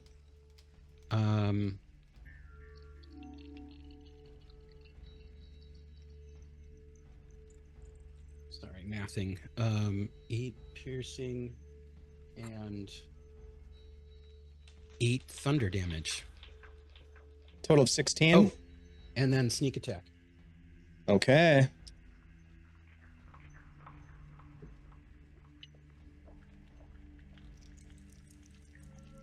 So that's another 11 piercing. So 27 points of damage. This thing looks like it is about to drop, but it is latched onto Alren, just draining him. Alren, it is your turn. So it took me down to the ground, basically. Yeah, you are grappled currently. Okay. Yeah, you just Does blacked that out mean for I a second. What's that? I said it's okay. You just blacked out for a second. Yeah. So can I still stab this thing? Yeah, you just can't move unless you break the Okay. grapple. Yep. That's fine. Because I assume it dropped me, and if I drop down, my sword should be right next to me. Yeah, it's going to be with disadvantage because you're prone, but you can do it. Okay. Yeah. Let's go. Let's do it. I start cursing. Stupid undead. Get the F Ooh, off of me. that stings. Language. That stings. Um, What's up, Lee? with Nice to see you. with disadvantage, that's a 17 to hit. 17 hits. Come on now. Good effort. Come on. That is 12 points of damage. Okay. Anything else? Yeah, I'm attacking again with my second attack. All right. Disadvantage. Well, how about if I use an advantage to make a straight roll? Sure. Because I see that look in your eye, like he's got like 2 hit points, and you're just laughing at me. You don't know. Like, It's healing up though. I did it. That is a 18 to hit. Yes, that hits. How do you want to do this? I'm just taking the sword through its, just right through its head, as it's biting on me. I'm just stabbing at its head. The hell off of me! It's just sucking blood from your neck, and with the energy that you have left, you jab it the first time. This black ichor splashes down on your chest as it's hovering over the top of you, crouched and draining your blood. And then you jab upwards right into its head. The blade goes through its jaws and out the side of its head, and the thing just slumps to the ground. And as it tears its fangs out of your neck, you take 1 more piercing damage, and it drops to the ground motionless. None of the pilgrims take any notice of this, but there on the ground, as the procession continues, lays the corpse of this undead creature. You pull yourself to your feet with what movement you have left, and we'll go to Nori. Well, with that, I will take a brief visual survey of the scene, looking for Dez again since he was missing, and He's right if there's next to any you. other As you turn around, he's right there. altercations. I just came out of the mists.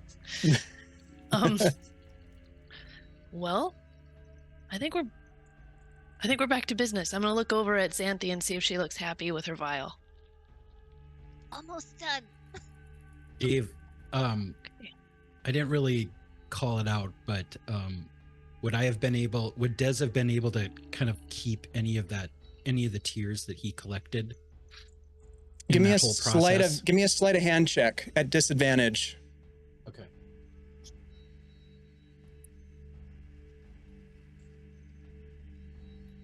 I rolled a 6, and I'm +8 for sleight of hand, so 14. Yes, you still have it. He's gonna make his way over to Xanthi and to say, I got a little bit in this bell here, and he's gonna try to transfer it over to what she has collected so far. Okay, as Xanthi holds out the vial with the tears that she collected and the tears that you have in your bell, as you pour them into the vial, it fills the vial up, and Xanthi puts a cork in the vial, and you have a complete vial of the tears of the Forsaken. Yeah. Now let's get the shit out of here. Let's get the hell out of there. There's something very evil up in the front of this line. What? How do you know? It had a really big mouth, and it was super fucking scary. Nori will look down there. See anything? It kept disappearing. Give me a perception check, Nori. 17? You look up, and all you see is this procession of individuals just continuing to walk forward. Others are passing by you, some of them crying, others muttering to themselves in various languages, and they just pass by you. You don't see anything. Where's Garton? Garton? Yeah, where's Garton? Well, he went invisible before all this shit went down. Yeah, Yes. okay. You look around, you don't see him. Do you call I'm gonna out for him? Yeah, I'm gonna step over to the side and say, "We're leaving, Garton. Where are you? Hansy, Go. We'll leave without you. Just kidding. Where are you? Shit. You hear no immediate response.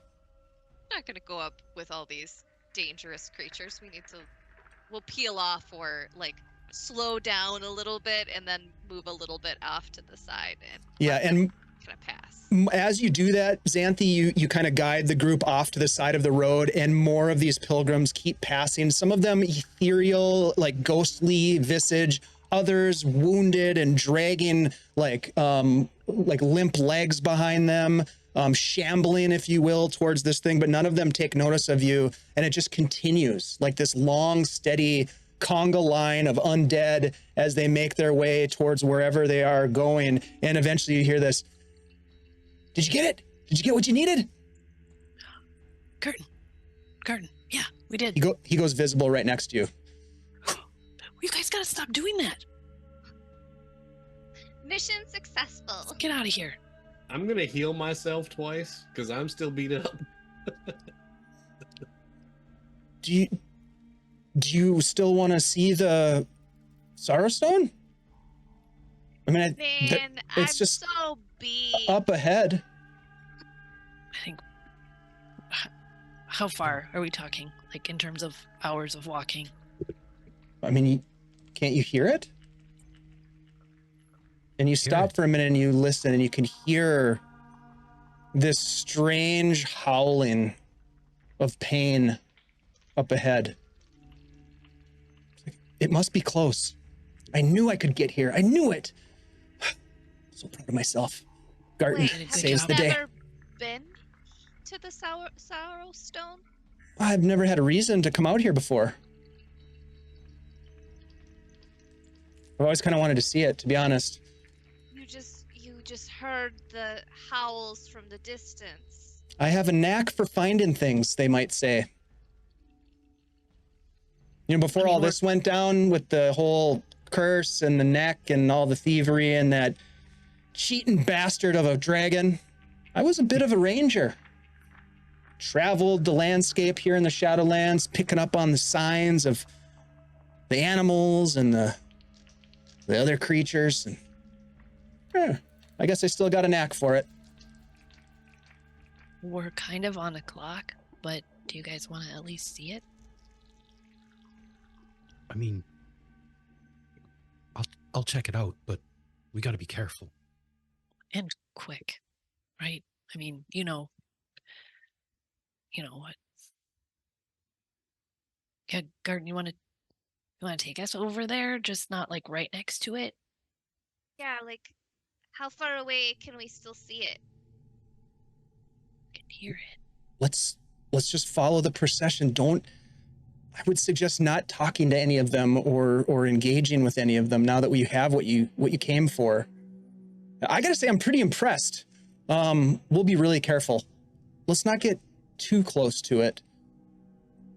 No, and I don't want to get too close to the pilgrims either. Like, let's follow them from a distance. Yeah, it does the there's side. something weird in there. There was Yeah, something really evil up there. I'm Like, saying. It just like gave off bad aura about it or something. I mean, Don't is it think too that dangerous? those- Maybe we shouldn't. Well, it's pretty far ahead of us now. I don't feel it anymore. Unless it's invisible like you guys were. I just wonder if these. Why don't we head back? I think we're good. We got what we need. Well, Aren't you well, kind of curious though? where are you guys headed next? I mean, Garten can help you out. Obviously, Garten got you to the Sorrow Stone. Like, I can help you. Like, the Golden Shears, right? Yeah. What? Yeah. I mean, you said you'd heard of us? Well, yeah, of course. What did you hear?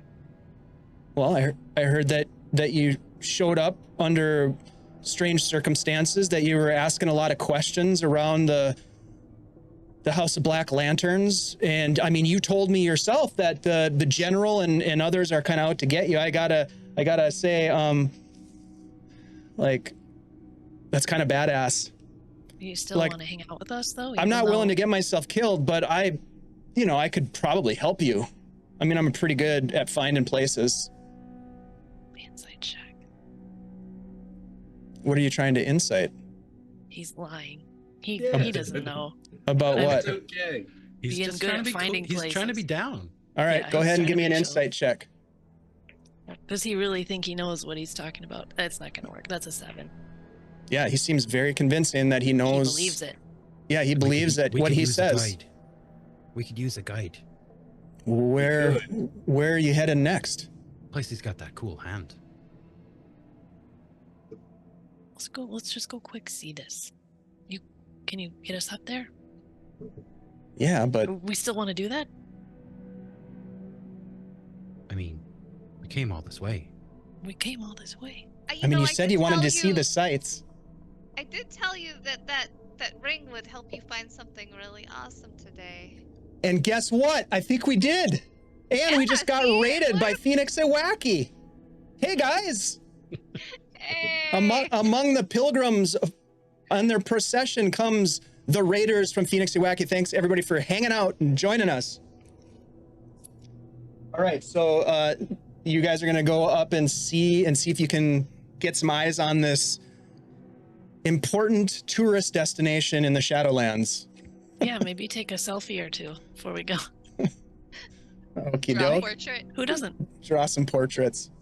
I love it. All right, so you fall in line, or do you keep yourself separate from the pilgrims? Separate.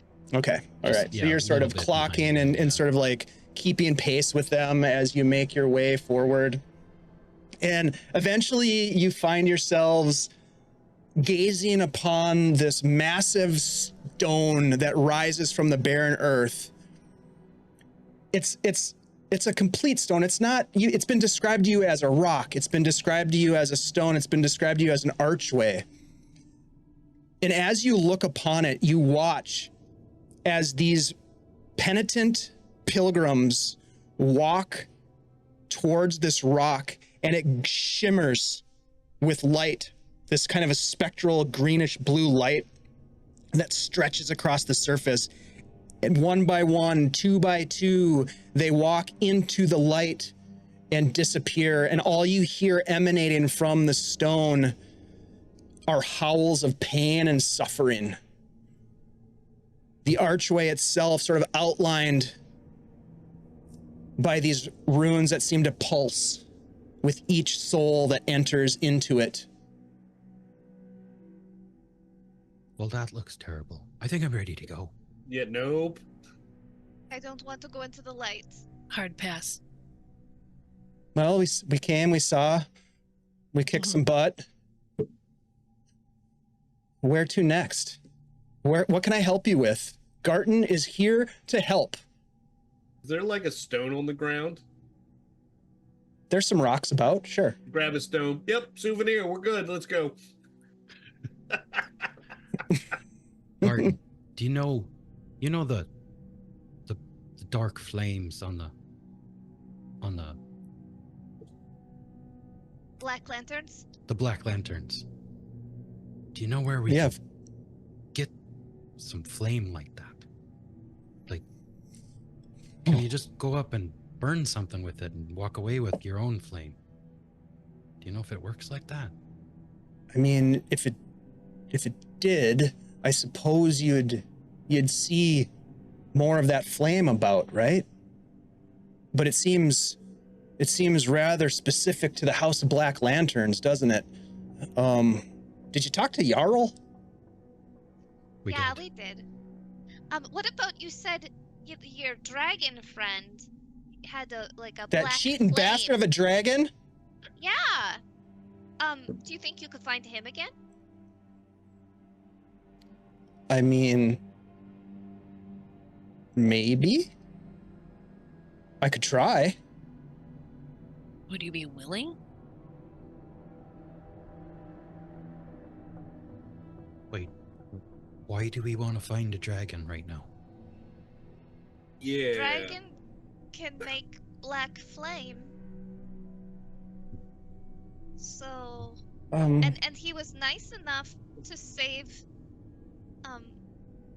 Garton's life. He did save my life. I mean, he did also destroy Brackenvale. Yeah, so why did he destroy Brackenvale? Well, I mean, Did you you ask know, him the to? yeah. Actually, he asked me. I led him back to Brackenvale. He said he wanted to harvest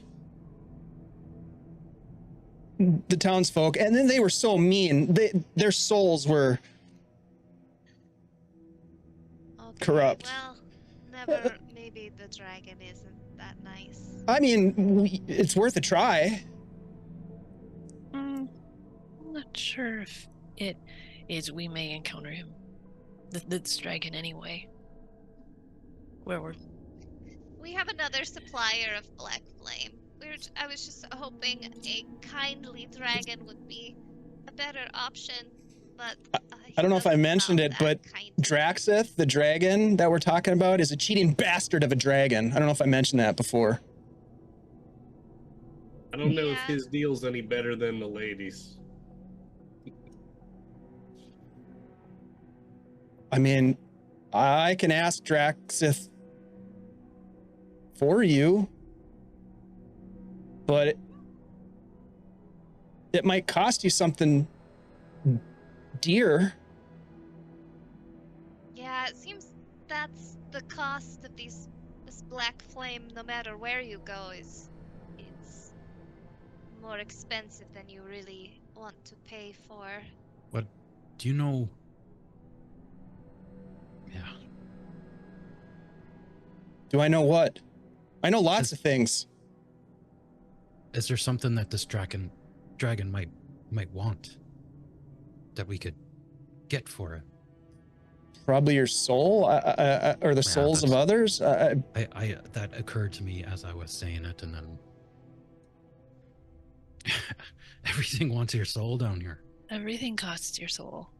Well, Thing that we for need folks like costs. yourselves that have souls, that's a pretty valuable resource around here. You can only spend it once, right? Don't spend it all in one place. Yeah. Oh, I have a thing that we need. Have you ever seen the holy symbol of Nerul? We could really use one of those. A holy symbol of Nerul? Mm-hmm. Yeah, he's kind of a. Yeah, I know who Nerul is. Yeah, he's sort of like a big deal. He's kind of the big deal around here. Yeah, so I figured there's probably lots of those, because he is, such a big deal. Who wouldn't want a holy symbol of Nerul? I mean, most goodly people, probably. But aside from that, well, there's the temple. Lemminkainen. It's a little ways away. It's in the Darkreach Mountains. But there's. How long is a little ways away? It's going to take some time to get there, but Like Garten can get you there. Weeks, months, years? Oh, it's kind of weird. Things around here, places kind of shift, so it's a little hard to say. But they seem to be found when and where they need to be. Okay, so it could not be more than a few days. It's probably pretty dangerous, but the temple, it's a temple to Nerul. It's got to have something. Why do you want this? It's like we told you, we're just collecting stuff for our trip to put in our book, our tour book when we get Look, back. I know you're lying to me, and that's fine. Like, I get it. But if you're going to drag me into this, and I'm willing to help you, but I feel like you should probably, fill me in on what's going on here. Maybe I can help.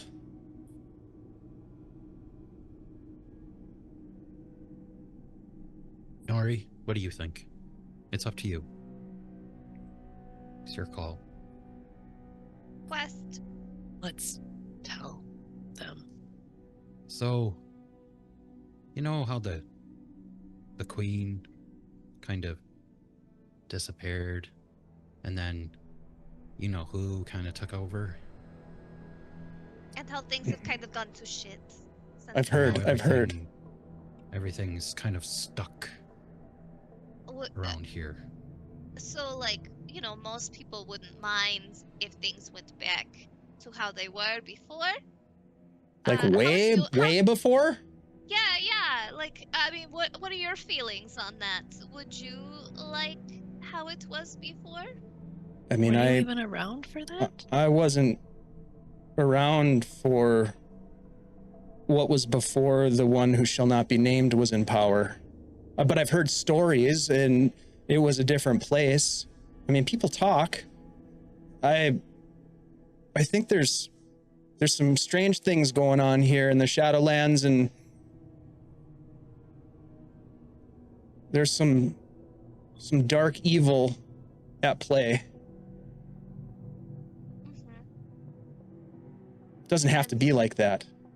Yes, that's what we think. It doesn't have to be like that. It would be nice if things were nicer, right? So your true reason for being here is to Make the fix- Shadowlands a better place. Yeah. by Gathering some freeing- items. and then And then freeing the queen. I gotta sit down for a minute. He finds a rock. So basically, if you help us and we succeed, you would be kind of a big deal, like a hero. I appreciate the sentiment, but I think the opportunity for old Garten to be a hero are long gone. But if I can help out some real heroes like yourselves, I'm willing to do it. Never too late for redemption. See? Exactly. Who knows? We might be able to get that doomed situation fixed at the same time. I bet the queen would have the power to fix it. For those who assist the heroes. Hmm. The golden shears, right? We're heroes. All right. I'll do it. If you want me to lead you to the Dark Reach Mountains so that you can gather whatever this holy symbol is, I'll do it. Glad to have you on the team, Gartner. He stands up and he pulls out this pouch, and he reaches into the pouch and he starts pulling out some things, and he's dropping them on the ground. There's an old piece of charcoal. There's another small pouch that he takes in his hand. He's like, I think I can get us there pretty quickly. Quickly. He kneels down on the ground and he sprinkles this white powder in a circle. Oh, are we ready? Right now? Cast a spell? He starts etching with this charcoal in the ground these symbols, these arcane symbols. And those of you who have some level of knowledge of arcane, if you're proficient in Arcana, for example, you would know that he is creating some sort of a transportation or teleportation circle on the ground, and he is, sprinkling this almost salt-like sand and etching it in with the charcoal. It's gonna take me some time. Great. And he's We need to do down this. in his. We do need to do this. How does he have all of this stuff?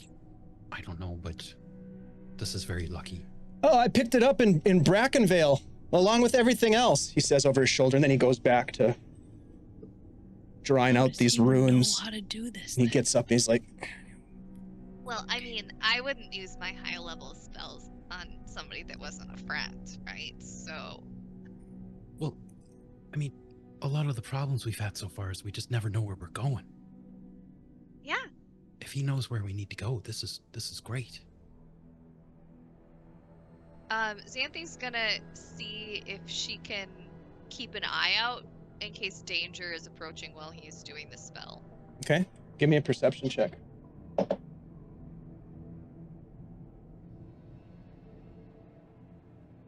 13? Okay. Yeah, you look about, the mists begin to almost swirl with more activity as this magic is being laid out on the ground. You don't hear or see anything in the mists themselves. You're far enough away now from the road where you don't hear or see the pilgrims. You're far enough away from the rock where you don't hear the sorrowful wailing and crying of agony. And as he is, I'll be done in just a minute. And he's like continuing to chart this thing out. And then he gets it and he's starting to light some candles, and he puts some candles around at various points of this very elaborate, almost celestial looking design that he has scratched into the ground. And that's when you hear a voice. What are you doing, Garten? And he looks up and he says, shit. Who's that? Dusk Maidens. Where do you think you're taking these travelers, Garten? To their doom? And he's like, don't listen to her. She's evil. She works for you know who. And he goes back and he starts to now chant. He's sitting cross-legged and he's chanting, he is going to betray you like he always does. She's lying. And he's chanting and he's got his hands up. Insight check. We know he's going to betray us. What are you insight checking? I want to insight check if he is immediately betraying us right now. Give me an insight check, just a straight roll. Sure. 12. Okay. It's unclear. It's tense. You hear this voice coming out of the mists. And he continues to enchant this circle. All right, is anybody here proficient in Arcana? Yeah, Dez is. Yes. I was gonna say Dez is kind of he's checking out what Garten is doing. Can he like make out any of the Give me an stuff? Arcana Like, check, yeah. does it say straight to she who shall not be named living room? Do not pass go, do not collect 200. Yeah.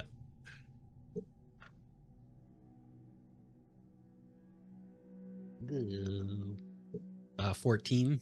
It's unclear. You've never seen this kind of magic being cast, but what you do see is some sort of a magic circle that is now beginning to glow. The scrapings that he has in the ground around the exterior of the circle are pum, pum, tung, tung, tung, tung, tung, tung, tung. They're almost like firing up with energy, and you hear the voice from the distance, Garten, you must stop.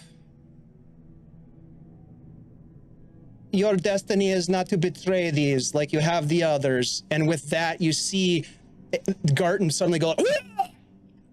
And none of you saw it, but you heard the fletching of an arrow fly across the opening out of the mists into Garten's neck.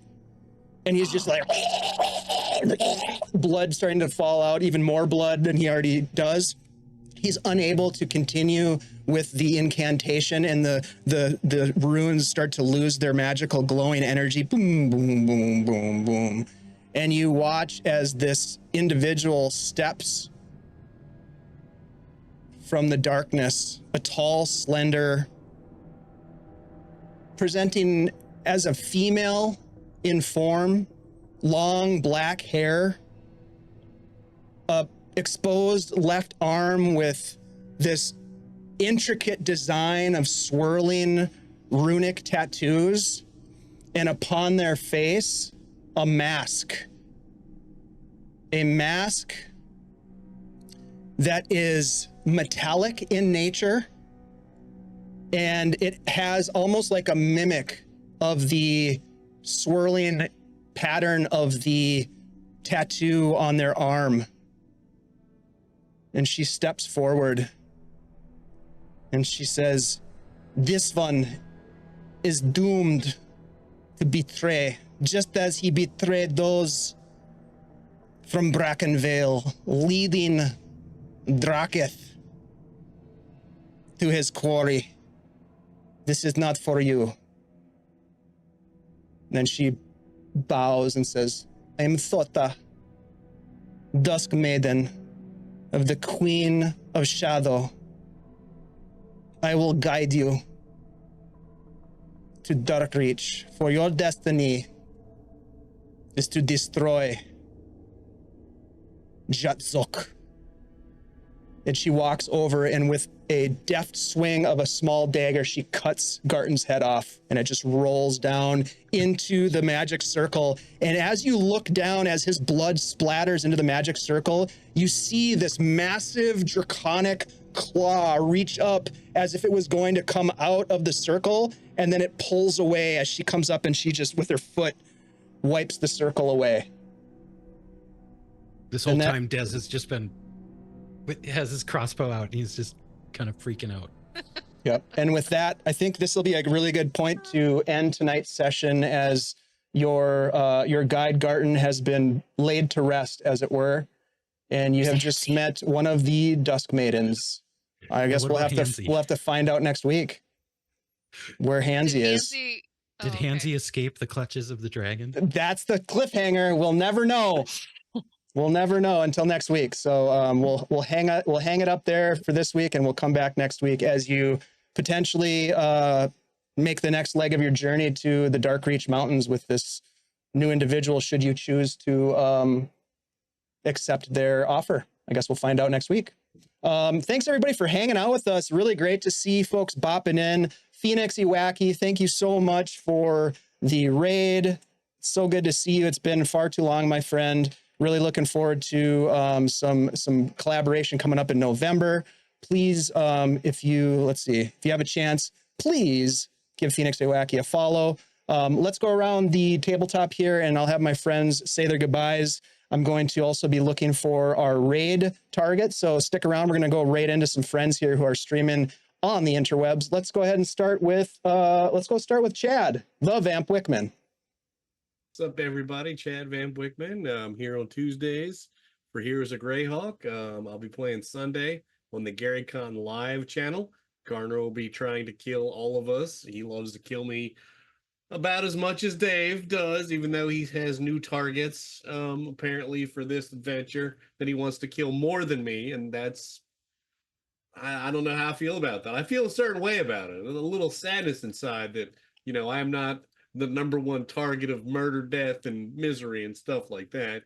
But otherwise, I just want to thank you, Dave, for running a great session. You got it, buddy. Thanks to the other players. It was a great time. Had fun. Hell yeah. I did try to knock you down and take care of you, but your friends came to your rescue, so they must like you. I guess that's the moral of this story. Let's jump over to Shelly. Or do they need you? They're using you. They're using you. That's exactly inside right. Check on all your friends. Speaking of friends, I'm Shelly, also known as Flea Monkey, also known as Hey It's Flea Monkey on Threads and Instagram. You can find me here every Tuesday. Tomorrow I'm over on Tithalanos' channel playing some Pathfinder. And then back here next Tuesday again. That's all I got. Awesome, Shelly. Thank you so much for being here. Let's jump over to Andy G3D. Hey, what's up, everybody? My name is Andy, also known as Andy G3D here on Twitch. You can find me here every Tuesday night playing Desmond, dodging all of Dave's curses, stumbling our way through the Shadow Realm, and just generally having a good time. But yeah, other than that, you can always find me on our Discord, so come check us out.